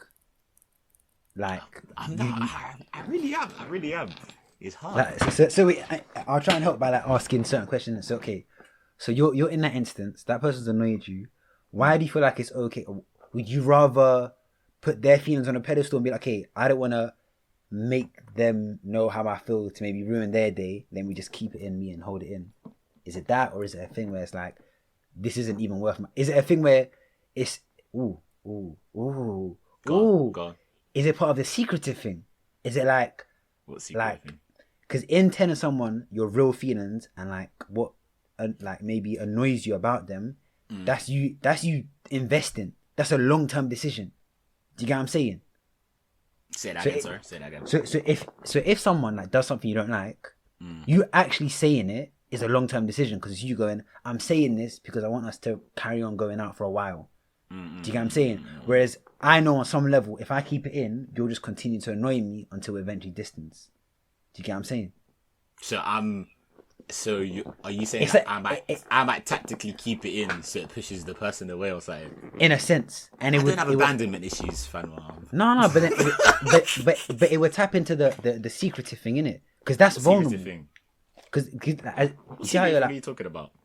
You know how you like before in the beginning, you were like, oh, like if someone says, "How's your day?" Oh. Yeah. I was thinking, what are you talking about? Oh no. So then, like, on some level, do you feel like it might be a thing where it's like, oh, I don't want them to know what I'm actually thinking, because that's the same way that stuff at the beginning, right? But just a different form of it. True. I hear you. Do you know what it is? I think I don't know. I think a part of it is just like, You CBA. Like happy wife, happy life sort of thing. Obviously they're not my wife, but I just have the mantra of like, just happy wife, happy life. Like, if they don't know, it won't kill them, sort of a thing in it. When it comes to like, if they've done something to annoy me in it, but then it might kill you though if you keep holding it in. Oh yeah, I've noticed that. Yeah, as in like stress levels that's fucked me up. And you know what I'm talking about. You know what I'm talking about. Obviously, I'm not going to be talking too much to be airing out my business because that's someone else's business as well. But that was hilarious. It's fucked me up 1 or 2 times, isn't it? But I think on that half when it's like someone's pissed me off, I'm just like, but I feel as if the mad thing is I'm like that, yeah, when it's like a relationship with like a girl or something. But like if it's like man them or like one of my guys, like if they do something to piss me off, I will say it. Because it's funny, because even like when I will say it. When we used to live with each other, you would like you'd wait a while, like, and you wait until the person kind of stacks up, until it's not just the first time they've done it. Then you'll just go. Then you'll be like, bro, are you stupid? And then you just like.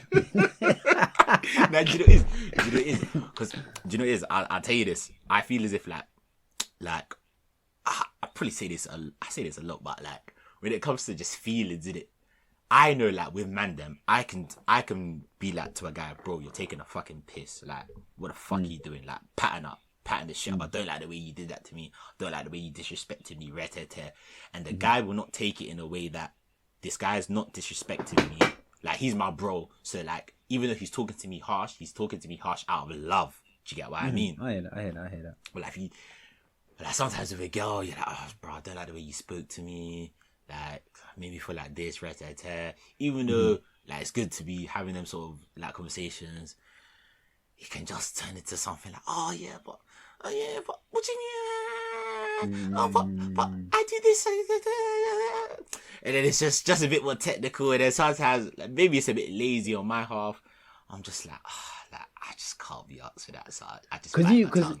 But then I noticed it don't work, bro. It don't work. Because you know, on some level, I'm fucking single, nigga. If you keep biting your tongue, that means the behavior continues, and it'll just consistently jar you, and it'll end up with you just leaving. And she'll be like, "What happened?" Like I didn't. It's not the same anymore. Yeah. Whereas actually, it was something that happened 2 months ago that you just haven't fucking stopped doing. But it's just giving me the ick or something. Or maybe not the ick. It's just like put me off you a bit.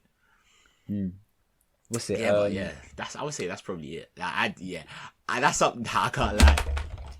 And sorry, that's why I like having all over this shit. Panicking, bro. Panicking.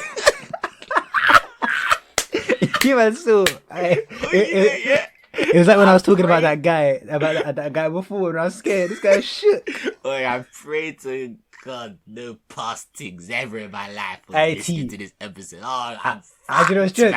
You know there's facts. Do you know what's jokes? You know there's a one. No, it's true though. It's true. You're wilding. I know. Okay, but that's jokes. But yeah. It's hilarious. Yeah. Charge it to the game.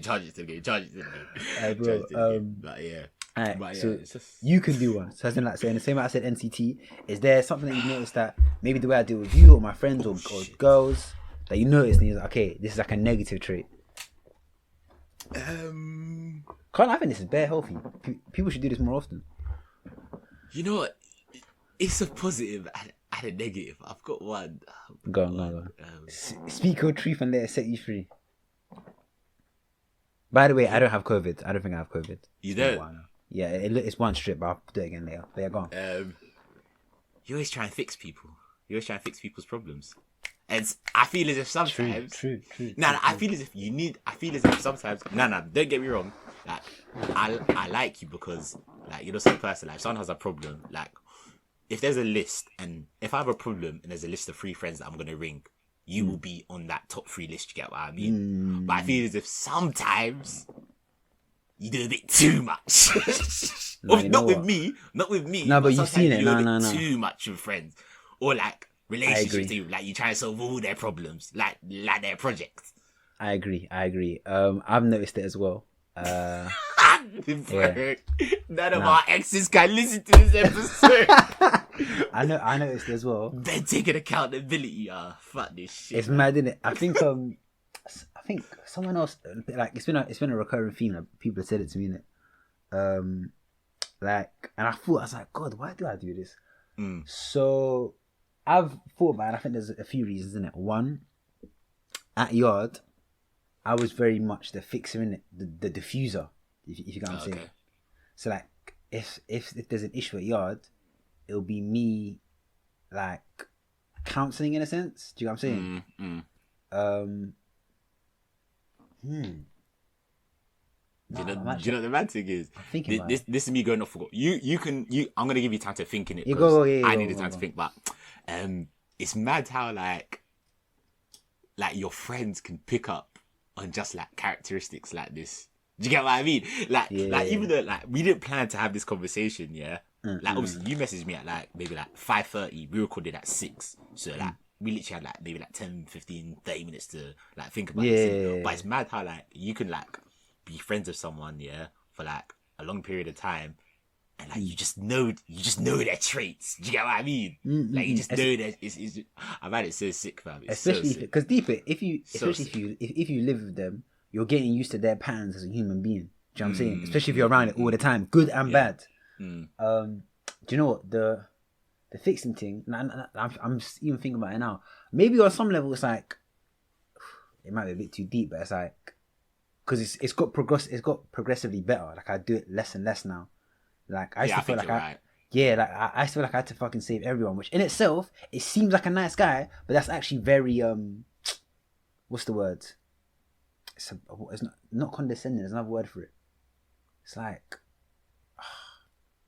not narcissistic, but it's like even though on the face of it seems nice, that person's like, let me help everyone else, and it's like, what?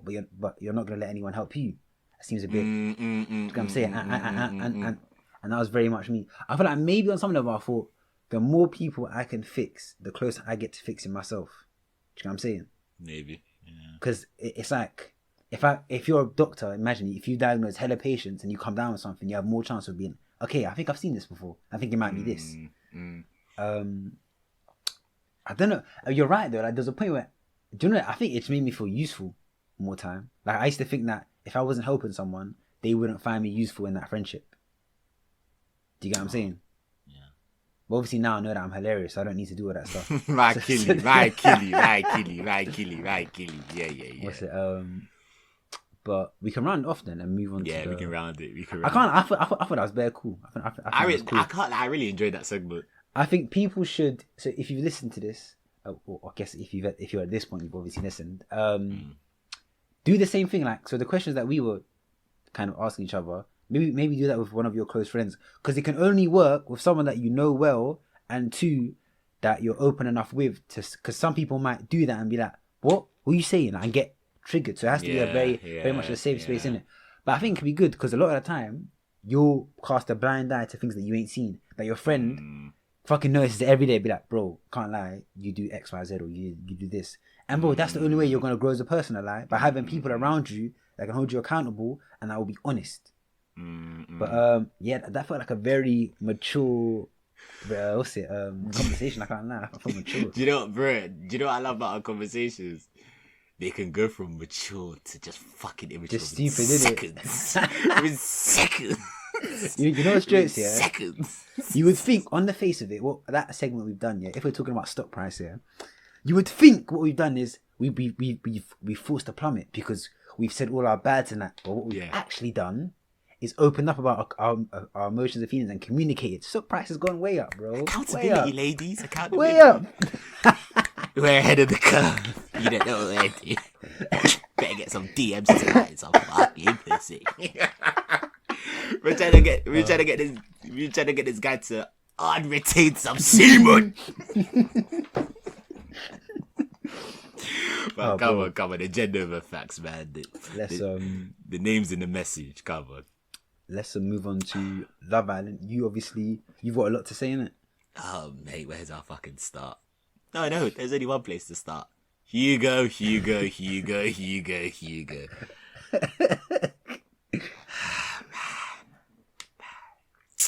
He's so wet. Wait, do you not feel people on where we are now? Like, roughly. Oh yeah, we record Monday mornings. So right now, the episode that's gonna happen at 9 p.m. is when the boys go into Castle Moore. So we're basically talking about everything from last week Monday. Mm-hmm. So let me get up calendars so people have a better idea of what we're talking about. So we're basically talking about we're basically going to be talking from Monday the 19th to Sunday the 25th. That's what we're going to be talking about. So we're basically going to be talking about mainly probably Chloe, Toby, and Hugo.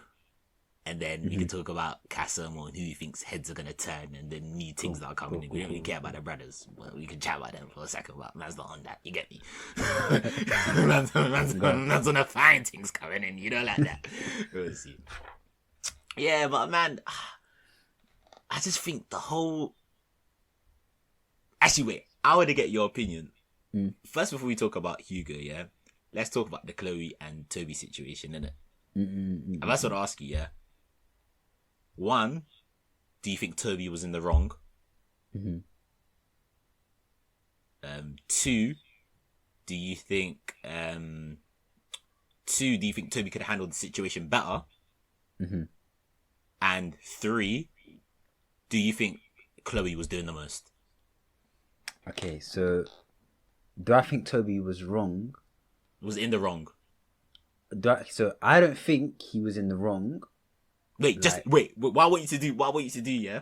Don't explain. I just want you to do no, yes, or yes, no. Do you get what I mean? So, okay, cool. One, was Toby in the wrong? No. Two, could he have handled the situation better? Yes. Three, was Chloe wilding or doing the most?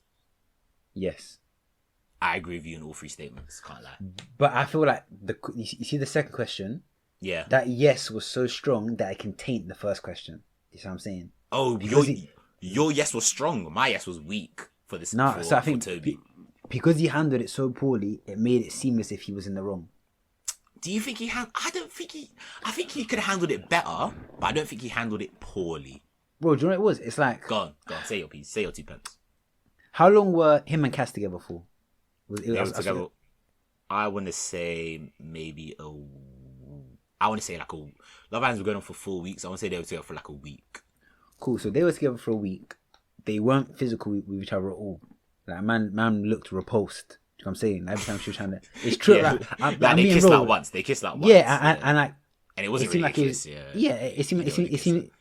It seemed like he was doing charity work. Do you know what I'm saying? Like, and then she had to beg him to fucking cuddle. The kids and Marcus. Yeah, bro. Like, and then she was feeding the kids, man, with Marcus, fam.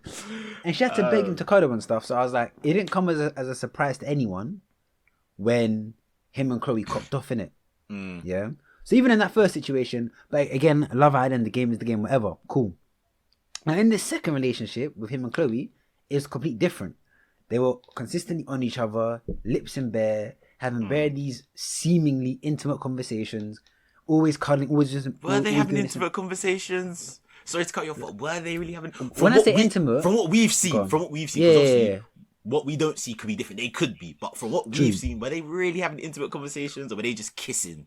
Okay, and saying how much that they find each other attractive. Okay, so I think that's what I meant. So when I said intimate, I meant like they were like, "Oh, do you really like me? Yeah, and I really like you." This and that, like that stuff. Do you know what I'm saying? So maybe intimate was the wrong word.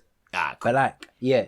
So, but it's just those kind of conversations where it's like, "Yeah, no, I really like you. Yeah, I'm feeling this and that." He did say though, if a girl comes in, then I think he did say that he'll keep his. He'll give her the time of day. He'll give the girl the time of day. Yeah. So where I think he went wrong, so him giving the girl the time of day, not wrong, it's calm. He stated that. Yeah. Where I thought that he fucked up was the whole holding arms stuff. Yeah. Come on, man. Yeah. Have some bro. That's where he went wrong. Have some respect. Because me personally, like, even though I know that the guy's an idiot in terms of his emotional IQ, and he says it bare, I don't know how to deal with girls, whatever. Like, I compare it to someone else in the house, the way that Liam dealt with Faye when he was moving on to Vinny. I felt like that was bare respectful. Do you know what I'm saying? There's a way to do these things. I hear that. But one, you can't compare. Obviously, we don't really see that much of Liam in it, but you can't compare two guys that have two complete different emotional intelligence. And two, like, I feel as if like Faye and Liam, like when Millie came in, like they were talking, but I think it was clear to see that if a guy came in, Faye would jump ship, and if a girl came in, Liam would jump ship. I feel as if they were just together for convenience. They didn't actually really like each other. I feel as if they were like two different sort of relationships. Liam and Faye and Chloe and Toby. So then, isn't that you basically making a claim for it's even peaker with Toby, because it did seem like they liked each other, and it did seem like they were into each other. And as soon as another girl came in, man, can't lie, to me it was like borderline like sociopathic, like you've been saying to this Chloe girl how much you're feeling this and that red, and I know the game's the game, but as soon as another thing's come in, you're linking hands and running. Where's your fucking composure? Like, bro, just chat to her, get to know her on a chill thing, whatever, and then leave Chloe respectfully, and then cop up with this other thing. But he mugged it a bit. I think, do you know what? I feel as if in that situation, yeah, I can't lie, yeah, I think you could tell that Chloe actually really liked the guy, innit? I think Chloe actually really liked the guy, innit? I don't know, because from day dot, I got a fake vibe about both of them. But... You know what? I think, actually, let me change what I said. I don't think she liked the guy. I think she found him extremely attractive. And I think, low-key, this might be me reaching, but see, my radar is sharp when it comes to white girls, man. I can tell when white girls... That's my radar. That's my radar is sharp when it comes to white girls, man. I can tell when a white girl actually likes black guys, or when she just finds him sexy and just wants a bit of big black cock pause. I could tell, and like the vibe that I got from her was just like, yeah, he's mixed race. Like, he's tall, he's handsome, he plays football. Yeah, he's sexy. Like, I wouldn't mind, like, getting a piece of him, getting a piece of his cock, and then pause. And then, like, just saying that I've got to taste, like, light-skinned dick. Pause. Do you get what I mean? I got that vibe from her a bit. Do you get what I mean? But you know what? I feel as if, I can't lie, yeah. Like, I didn't feel sorry for the girl because you can't steal. The way she took Toye from Kaz was bloody disrespectful. There was no warning, no nothing. It was a challenge. They were in a couple. She could have picked Hugo. No, she didn't pick him. We'll get to him later. She couldn't pick Hugo. She didn't pick him. She went to get Toye from that prison, took him out, kissed him, tongue, everything in front of Kaz. Kaz had no idea that they were even a thing back then. And then that's when it started. And then she didn't speak to Kaz, no nothing. And then she was basically like, oh yeah, you should just leave Kaz and come with me, right? Left Kaz, left in the dumps, kissed her the same day he left Kaz. Like, I thought that was just disrespectful sort of a thing, innit? So you can't steal a man, like, so disrespectfully. And like, I can't lie, yeah. When you get into like a relationship or a couple, whatever it is in Love Island, yeah, like, you know the person, like, don't be saying, oh, I want you to reassure me, I want you to do this, because you know Toye isn't that sort of guy. Like, I agree. It's like don't go to a plumber and expect him to be a good carpenter. Do you get what I mean? That's not what he's made for. It's like don't ring the fire services if someone robs your house. Do you get what I mean? It's like, you know that man doesn't have that, like, emotional intelligence. Don't get me wrong. I think Toby's he seems like a funny, like, good vibes guy in it, but he just has the emotional intelligence of like someone that's in like year 3, key stage 3 sort of vibe, innit? So it's just a thing where you can't expect my man to be doing all of this, reassure me, communicate, rat-a-tat, all the stuff that you're saying that you want him to be doing, when you know he can't do that. I think it's a bit. Don't get me wrong. He should be held accountable. At the same time, like, you can't be saying, oh, why you do this, why you do it, because he can't do that. You know he can't do that. You've seen the way he acts before you got with him and while you got with him. So don't be saying, oh, you're disrespectful, because you know he's not like that, bro. You know he's not like that. No, I hear that. No, he's not like that. What's it? Wait. Don't. Okay. Low. Basically, I thought to say a while back, one girl asked me for help on computer science stuff in it first year, and then she just messaged me going, "Don't worry, I found out it's not a project, it's an exam, so my work's done." And they're gone. Just find it funny. Yeah. So the whole Chloe thing, and one thing I didn't like what she was doing. Yeah, she tried making Toye look like the bad guy. Like, no, I can't lie though. Her acting was good for a second. I was like, Like, I was like, Toye a dickhead? Yeah. Yeah, and then I caught, no, she was stretching it, and she did worse to Kaz. So she had me for a good 30. She had me for a good 20, 30 minutes when I was thinking, word, raw, this Toye guy's a bit of a dickhead. Then I said, wait, hold on. I said, hold on. The only thing this guy did wrong was link arms to that babe. That's the only thing he did wrong, in my opinion. I agree. The rest is the game. The rest of the game. Like, if Toye did what he did in the villa in real life, I would be like, you're taking the piss. But you're on Love Island. It's the game. It's part of the game. Charge it to the game. It's part of it. So after that, then the fire pit, innit? So they're all around the fire pit, and then they're coupling up or whatever. And then what's happened? See this Hugo done.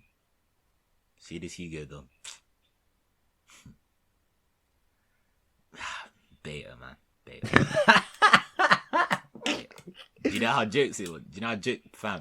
So I watched it late in it because I had like football training or something. And me and my mum messaged me saying, "Oh, like, I'll wait for you to watch Love Island," because me and my mum, we watch Love Island with each other, innit? Same. It's joke. It's jokes. It's jokes because like they might say like certain like I don't know, like slang or something. My mum's like, "What does that mean to you?" Like, do you get what I mean? Or, like, certain stuff, innit? So then, obviously, my phone was popping off. People like, "Oh, Hugo's a prick. Hugo's this. Hugo's that." I was thinking, what did this guy do? Like, what? Then he did that speech. Yeah, I was like, oh, my mum was like, this Hugo boy is just a disgrace. My mum said the same thing. She was getting onto him as well. He's a waste, man. Bro, it was like he just broke like the number one rule in bro code, in my opinion. I think he just broke like the number one rule, the prime rule that every like man knows, like that you have with your guy. It's like, no matter if your boy's in the wrong, like not obviously bar like sexual assault, rape, them sort of things. Yeah. You back your boy in public. What And in private. Yeah. No, don't back him, but just correct him in private. Yeah, not even back him, but like you don't talk dirty on him in public. You just be like, like it's calm, like allow him, like just something like that, like something maybe don't even say it. But in private, you bring him to one side and you're like, bro, the way like you handled the situation, I can't lie, like you didn't handle it well. Personally, you should have done this. You should have thought about the way like Chloe's feelings, and like that's how you do it. Do you get what I mean? The way man was saying brother, family, bro, I can't lie, bro. If I was Toby, my days, bro, I was getting so mad for Toby, and I feel as if I felt for him because I feel as if maybe the producers before you go in, they're like, you can't fight, you can't punch, you can't push, maybe, or something like that. I can't lie, bro. I feel like they're both on nothing. You think Toby's on nothing? Nah, bro. Like, I was putting eye contact when he was saying stuff. Man was like, he'd be like, you're this, you're that, but he'll be looking away from him. I was thinking, bro, what? I don't think Toby's on anything. But then I was, I hear that, but then I was thinking, maybe he's thinking, if I look at this guy, I might just swing. I'll go mad. I might just swing. Maybe. I might just swing. And then what happens? He does like Hugo. They know what they're doing, bro. They come on this condescending vibe of, oh, bro, you shouldn't have done that. Should have been the bigger man. You didn't think about her feelings. And then what happens is that gets the guy mad. Then now, if the guy gets mad and he bites, he now looks like the aggressor. We know Toby's got a bit of black in him. So if Toby starts whiling a bit, they start calling him the angry black man, and you know how that ends. Nah, for real. So I think it was a bitch move, fam. I just thought it was a bitch move. And like, the one thing that I felt deep for Toby was, it was like, you could tell Toby you could tell like he's not good with his words, innit? But it was like, so drawing them out is peak. Yeah, so it was like, I felt for him because it was like, I even the way he was speaking, I could tell what he wanted to say, but he just couldn't articulate what he wanted to say and how angry he was in the way he wanted to get it out. And I just felt bare deep for him. And there was a thing where I was like, boom. Toby said to all the boys, man, them like, what do you think I should do, sort of thing? Because Toby's the sort of guy, I get the vibe that he like needs reassurance from his friends before he does something. I think that's a bit weird, but he's just one of them guys, isn't it? Nah, but you know what? I don't even think it's weird when you see how many mistakes he makes. True. Do you know what I'm saying? He seems like the guy that needs like his friends to be like, nah, Toby, don't do this. You should do it like that before he makes a decision, sort of a thing, innit? Yeah. So like, I remember he was like to the man, like, what do you think I should do, sort of a thing. And Hugo didn't say anything. Hugo was just like, That's wet. Just do what you need to do. And then after, when Chloe came to Hugo the day after, he was like, and Chloe was like, what do you think I should do? He was like, I think you should just sack it off. If like he's gonna be like deliberating over two girls, like he's not worth your time. And then Chloe was like, yeah, I think I should sack it off. Thank you, Hugo. Thank you for being there for me. And then he was like, oh yeah, it's okay, babe. They started slapping her ass. From that moment, I knew what he was on. He's slimy, bro. He's mad because then I knew what he was on. Because then literally after, what did he then go and do? Which makes everything look wet. What did he do? He went to Chloe last night. And then he applied pressure, which makes me think. So at first I thought maybe he's being a good friend. Nah, man's trying to be a knight in shining armor. He was a bro, yeah. You know what I'm saying? Like, I'm going to save the day, whatever, yeah. And then what jars me, yeah? Alright, calm. So you've gone and done that wet knight in armor display. Calm. You've now gone over to her to set pace. I feel like maybe you can say it because you'll capture better how wet he was. But even the way he approached her. Oh, bro, it was so awkward. Do you know what it was like?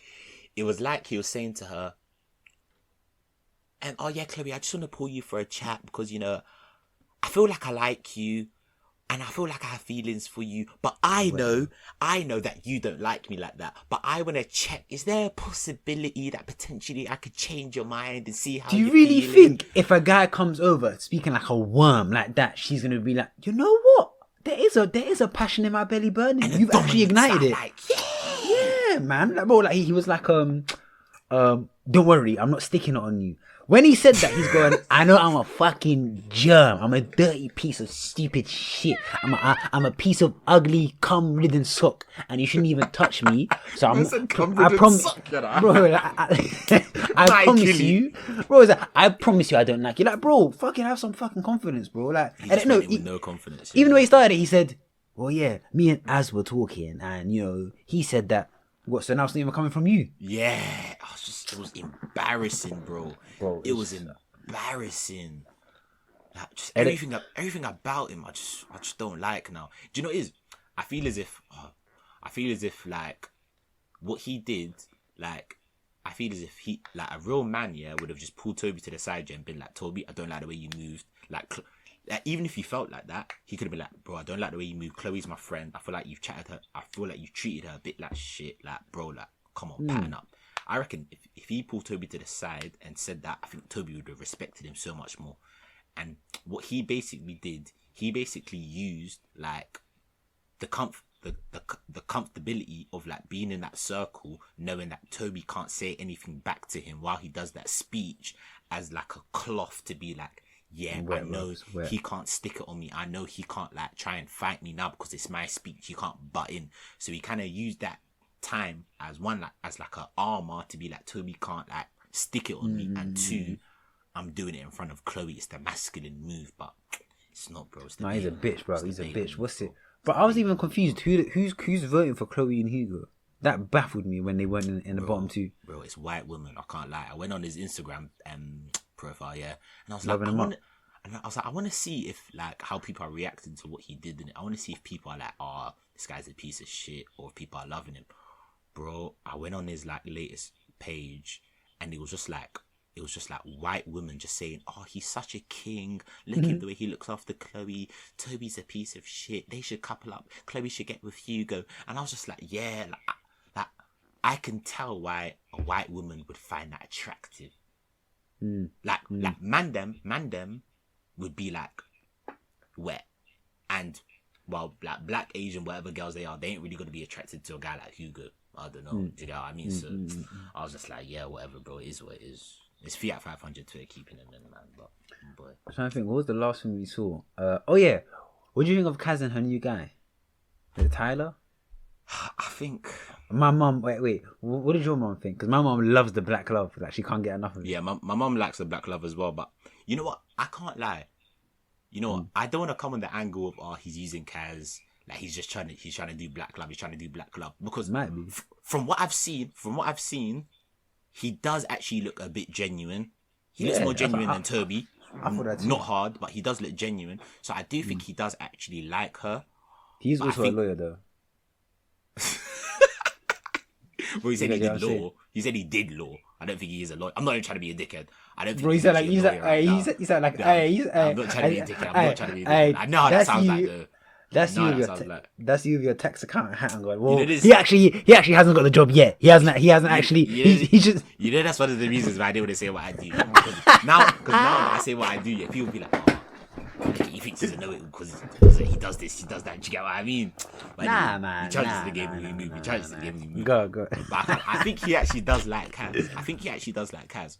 But the things that are coming into Casa are more, bro. I can't. Kaz is a good-looking girl. She's feisty. She's fiery. she actually does have a cute face. She actually has a cute face. She does. And she's got backs, but the girls that are coming into Casa are more. No, they're bad still. Every single one of them is not cute, not fiery, not feisty, not energy. They are sexy. Like, lock me up, but I would want to rip off each and every single one of their clothes.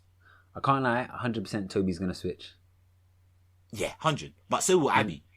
Abby will try and go to that black guy. Because do you see the way Abby was like, oh yeah, I like Aaron, Teddy, and Toby. The girl just wants to be black. Blacked. Calm. if you might know when it's black. Calm. That's even going to trigger this retention of semen, bro. I'm about to go. Oh, you know that. Niggas probably just done a pre-cum coming out right now. Pause. Listen, I'm trying to think what else happened, or was that basically it? That was basically it, but we were saying for Casa more. What's it? No, what's it? Jake made Lib his girlfriend. Man, his head will turn. His head will turn. You think? Yeah, he's fake. I don't think so. You know. For two reasons, I'll tell you this. Have you clocked how whenever they're talking, yeah, like he's always I know. like I know what you're gonna say. He's always like to Liberty. Do you love Are me? you falling? Are you falling for me? Are you falling for me? Yeah. Do you love me? Do you like me? How are things going? And then Liberty's pouring her heart out. And he's saying Nish. And then he just goes, oh, yeah. He doesn't say, oh, yeah, I feel the same way, babe. I'm really liking you as well. I'm liking how the journey's going. He's always just saying, oh, yeah, that's really good. It's like she's giving him an ego boost and he's getting self-validation from her sort of a thing. You think? Yeah, and then the one moment that killed it for me was when she said, like, oh, like, when they became official, and then when they became official, she said something like, oh, love you or something like that. He didn't even say love you too. He screamed to everyone, guys, she said she loves me. I was that's wet still. That is wet. And I'm thinking back on it, that is wet. And then they brought in a girl, yeah. The producers did this on purpose. They brought in a girl, blonde, his type, and I don't know if you saw the video, but she was like, her best features are her toes because they're always painted white, and Jake is exactly her type on paper. Patsy Dawn finish. Patsy Dawn finish. I can't lie though. If they do split, Liberty's not getting no one else. I don't think she can pull no one else. I can't. Nah, do you know what it is? She's actually like good looking, innit? But I feel as if it might be like a thing where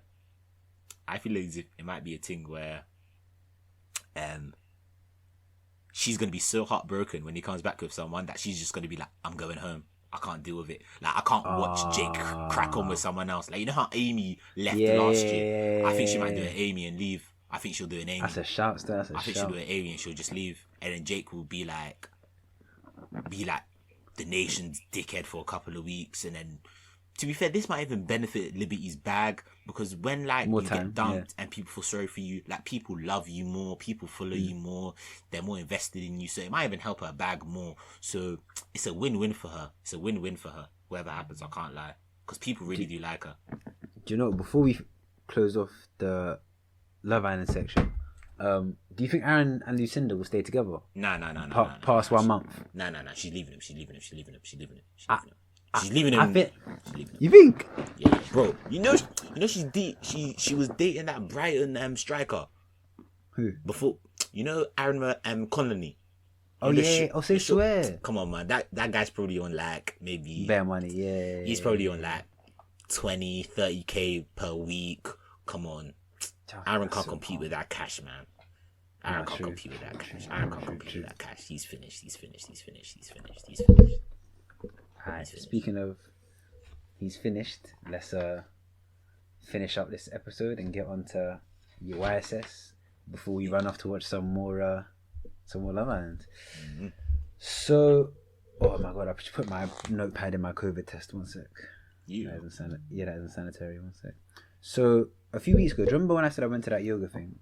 And I said she showed us the sleep technique. And I was talking about how it affects brainwaves. So I thought I'd do the YSS on brainwaves, innit? You know, where's my mouse? 1 sec. Cool. Yeah. So there are 4/5 types of different brainwaves, innit? So brainwaves just basically, they're just loads of different electrical patterns defined by their frequency, and they're measured in cycles. When we're in different states, different types of waves. I'm so sorry. What did you say the topic was today? I blanked. Brainwaves. Brainwaves. Cool. Gone. So I feel like your brainwaves there probably might have been beta. When you're thinking about other stuff, yeah, like if you're focused, you're in alpha. When you're like thinking of other stuff, you're usually in beta. People in general are in beta. When you're very anxious and stressed and like aggressive, you're in like high beta. So start from the beginning. So when you wake up and you first perceive daylight, like you see light or whatever, the optic nerve sends a signal to the pineal gland. Pineal gland is like kind of in between, I think, your eyebrows, but like in your brain. And it creates serotonin, which is an excitatory function. When your brain fires on serotonin, you pay attention to the outer world, and your brain waves become very fast. So the fastest waves you have are beta waves. They're another type, but I'll speak about them later. So beta waves are between 12 and 38 hertz. So beta brainwaves dominate our normal waking state of consciousness when attention is directed towards cognitive tasks and the outside world. Beta is a fast activity present when we are alert, attentive, engaged in problem solving, judgment, decision making, or focused mental activity. Beta brainwaves are further divided into three bands: low beta, which is like fast idle or musing; beta, which is a high engagement or actively, like if you're actively figuring out something; or high beta, when it's highly complex thought, integrating new experiences, high anxiety or excitement. Continual high frequency processing is not a very efficient way to run the brain, as it takes a tremendous amount of energy. So these people that are very stressed, that's why they always feel very tired. So you can slow your brainwaves down through focusing and obviously through buzzword meditation, innit? So sure. So you can slow your brainwaves from beta, which are between 13 and 30 hertz, to alpha, which are between 8 and 12 hertz. So alpha, sometimes we are in that, innit? So alpha brainwaves are dominant during quietly flowing thoughts and in some meditative states. Alpha is the power of now, being here in the present. Alpha is the resting state for the brain. Alpha waves aid overall mental coordination, calmness, alertness, mind-body integration, and learning. So from what I understand, when you're lost in thought, you're usually in beta. But when you're focused on something, or actually focused in thought, you're in your alpha. Now another state, and by the way, that's between 8 and 12 hertz. If you was to calm down even more, there's another wave called theta. This is between 3 and 8. Theta brainwaves occur most often in sleep, but are also dominant in deep meditation. Now it's quite hard to get, so people have to be meditating for a while to be able to push themselves into theta. That's what Theta is trying. Go on, Mike. Theta. So like, if we had to think of conscious and subconscious, beta and alpha are conscious. Subconscious, theta and delta, which is what I'll do next, are subconscious. Yeah. So theta is like the one just before delta. Delta is when you're fully asleep. When you're sleeping, you're in delta. So theta brainwaves occur most often in sleep, but also dominant in deep meditation. Theta is our gateway to learning, memory, and intuition. In theta, our senses are withdrawn from the external world and focused on signals originating from within. It is that twilight state which we normally only experience fleetingly as we wake or drift off to sleep. In theta, we are in a dream.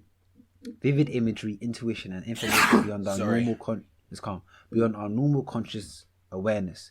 It's where we hold our stuff, our fears, troubled history, and nightmares. So this is in theta. So it made me think, people that meditate and are able to get into their theta, they can confront this stuff that we hold on to, our fears, our troubled history, our nightmares. So one sec.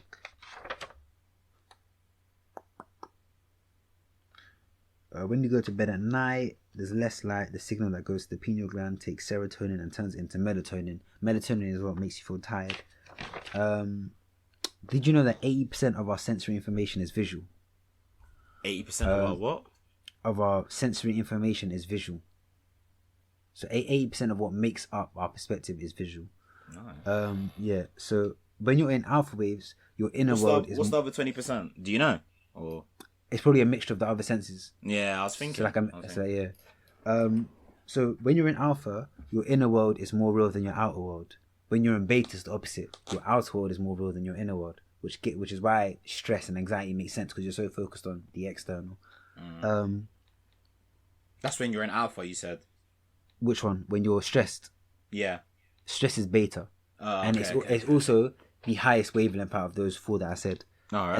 And the lower you go, the more relaxed you are. So beta, more relaxed; alpha, which is quiet thought; more relaxed, which is theta, which is like dreaming or deep meditation; and then even more relaxed is delta, where you're just sleeping.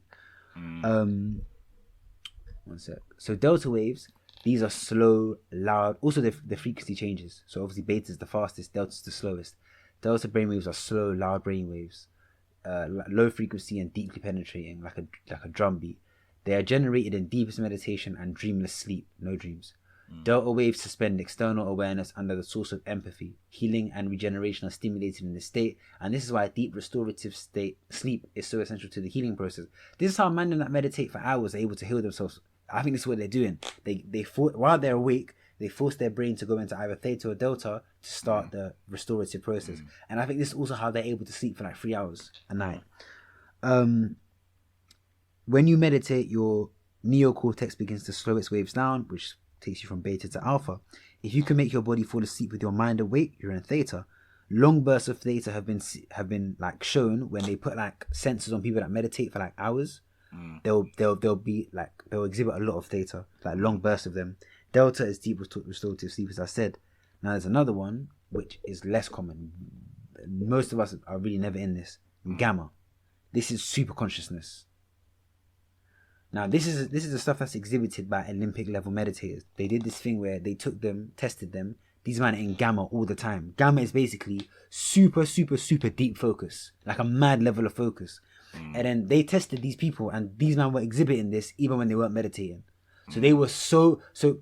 By the way, these men had been meditating for 62,000 hours. So for reference, I really want to know how many.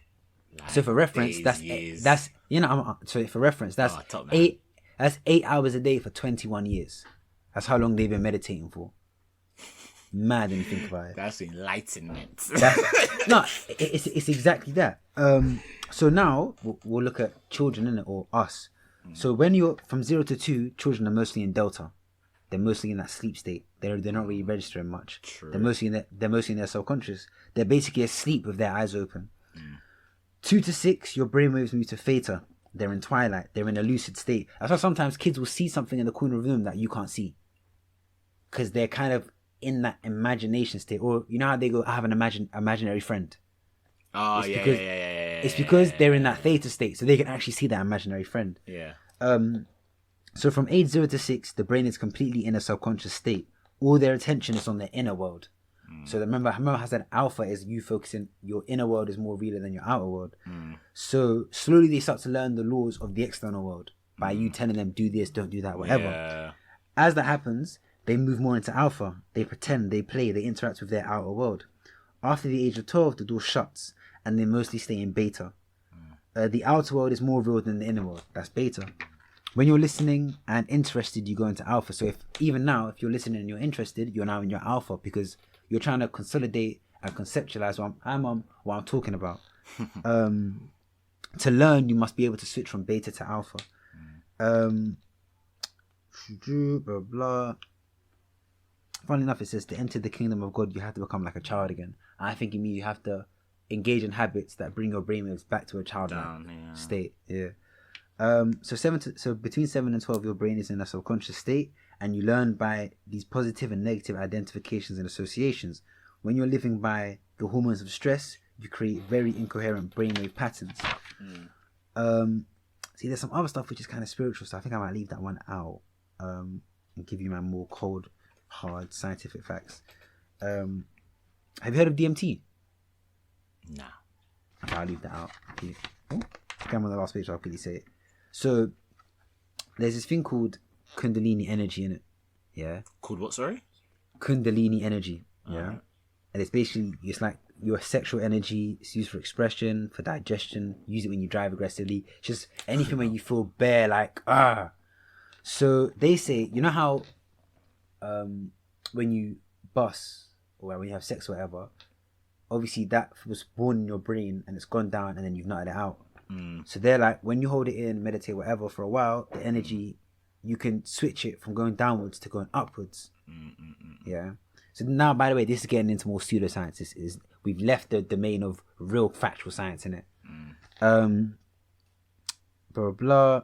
Basically, you can, after a while, you can make energy move upwards. The sympathetic and parasympathetic nervous system switches and the body is relaxed. That's why I said these men that meditate for ages, they're trying to get more and more and more and more and more relaxed.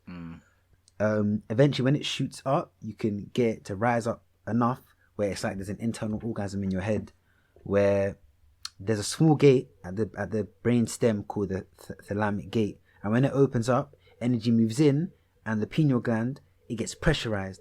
When it's pressurized, things like I said before, like serotonin and melatonin, they can get created into something else called DMT, which is why I think certain man, you know how they'll be like, oh, I meditated for fucking hours or whatever, and I saw this and I saw that, I had a vision. You know how like prophets used to say, oh, I had a vision. I think them man, they just had their DMT going mad in their brain, and they were able to see stuff. When your brain there's only 2 times it creates DMT. Through vigorous meditation, or when you die. Just before you die, your brain secretes DMT, which I think is the reason why people see bare things before they die. You know, when they go, my life flashed before my eyes. Yeah, apparently like they saw the light, for example. Yeah, yeah, that's the DMT releasing. I think that's really it. What was mad? So you see those meditators that they did the tests on, when asked to meditate and they were hooked up to the stuff, they were able to make their gamma level jump by 700 to 800 times at will. So these men are so in control of their brains, they can choose how their waves go, which is mad to me. And that's really it. That's all the... Give us, as I always say, give us like a 5-point or 3 to 5 point takeaway. That summarizes it all for us, young I'll sage. quickly say the last one. So gamma waves, found because I missed out. They're the highest, even higher than beta, 38 to 42 hertz. These are the fastest brain waves, high frequency like a flute, and they relate to simultaneous processing of information from different brain areas. It's when you have an interconnected brain. Gamma brainwaves pass information rapidly and quietly, the most subtle of the brainwave frequencies. The mind has to be quiet to access gamma, keyword being quiet. So because most people's brains are never quiet, they never really are in gamma. Gamma was dismissed as spare brain noise until researchers discovered it was highly active when in states of universal love, altruism, and the higher virtues. Gamma is also above the frequency of neuronal firing, so how it is generated remains a mystery. That basically means it's higher than the frequency needed for your neurons to fire to each other, so they have no idea where it comes from, which is very weird. It is speculated that gamma rivers modulate perception and consciousness, and that a greater presence of gamma relates to an expanded consciousness and spiritual emergence. So, as you said, to summarize, these brainwaves, if this is interesting, because I remember some people like messaged me about... did your microphone just come out, by the way, by any chance? Yo. Yeah, you're better. Check your thing. Check your thing. Okay, yeah, come on, the recording's still there. I think it did. So, if you found this interesting, because a few weeks ago, remember I brushed on the brain. I can't remember what I was saying, but people said they wanted to hear more brain stuff. So that's about your brain waves. If you care to research more, you can kind of find out and start to identify when you're in certain brain waves. So like when you're stressed or when you're this, or if you want to get into a more focused state, then you can manipulate it, obviously through practice. But these brainwaves, basically a lot of these make up how you feel. And you're never only showing one of these. It's usually that'll just be the dominant one out of all of them. You know what I'm saying? So if they say you're an alpha, it just means that they're all there, but alpha's the most dominant one that they can see. But yeah, that's really brainwaves. That's really it, really, isn't it? And what I say, when the young sage speaks, we listen. We listen well. That's young sage segment. X Afro yoga in training. Over right now. We love it. T, man. But yeah, man, it's been a good episode. I honestly think this has been one of my favorite episodes. If I'm being honest with you, it's up cool, there. It's up there in my top 5. It's cool. We've had a bit of talked about our weeks. We spoke about crystals, vibrations. Fanuel, he wanted to bring up the cuddling again, which we don't mind. He's just cuddling his friends in his boxes of his cock out. What else have we spoken about, Fanuel? Personality, innit? We were like we try to figure out some aspects of our personality and try and track it back to, okay, where do we think those traits came from? And it was good. It was bad. Good and bad traits, which was good. I think the bad was probably more important than the good, because the good you're aware of, and that's probably part of your ego, innit? For both of us, the good, because that's what you think on. But then the bad, it's a lot easier for someone else to shine the spotlight on bad than ourselves, if you get what I'm saying. Yeah. So I thought it was cool. Then we have Young Sage on brainwaves, which was really good and really cool. Ooh, we did Love Island and Hugo, innit? We did Love Island, Hugo, Chloe, Toby, all of that malarkey. But yeah, it's been a good episode. Hope you guys have enjoyed it. We certainly have. There's been laughs, there's been agendas, and there's definitely been some facts. So yeah, it's been a good one. As I always say, Instagram Agenda of the Facts Pod. Follow us on Spotify so you don't miss the drops every Wednesday. Even though Spotify wanted to try and hold us down a bit last Wednesday, try holding us down, but we got it up. Apple Podcasts, follow us. YouTube, make sure you subscribe because visuals are coming sooner than you rascal think Pundy Bumba Clot. But yeah, make sure you subscribe on YouTube, Agenda of the Facts Pod. Remember, as I always say, tell a friend to tell a friend to tell a friend. And you know what? Tell another friend because they're definitely going to love our vibes and vibrations. But yeah, it's been your boy T. It's been the young sage Fanuel. And you know what it is? I say it every week, another episode.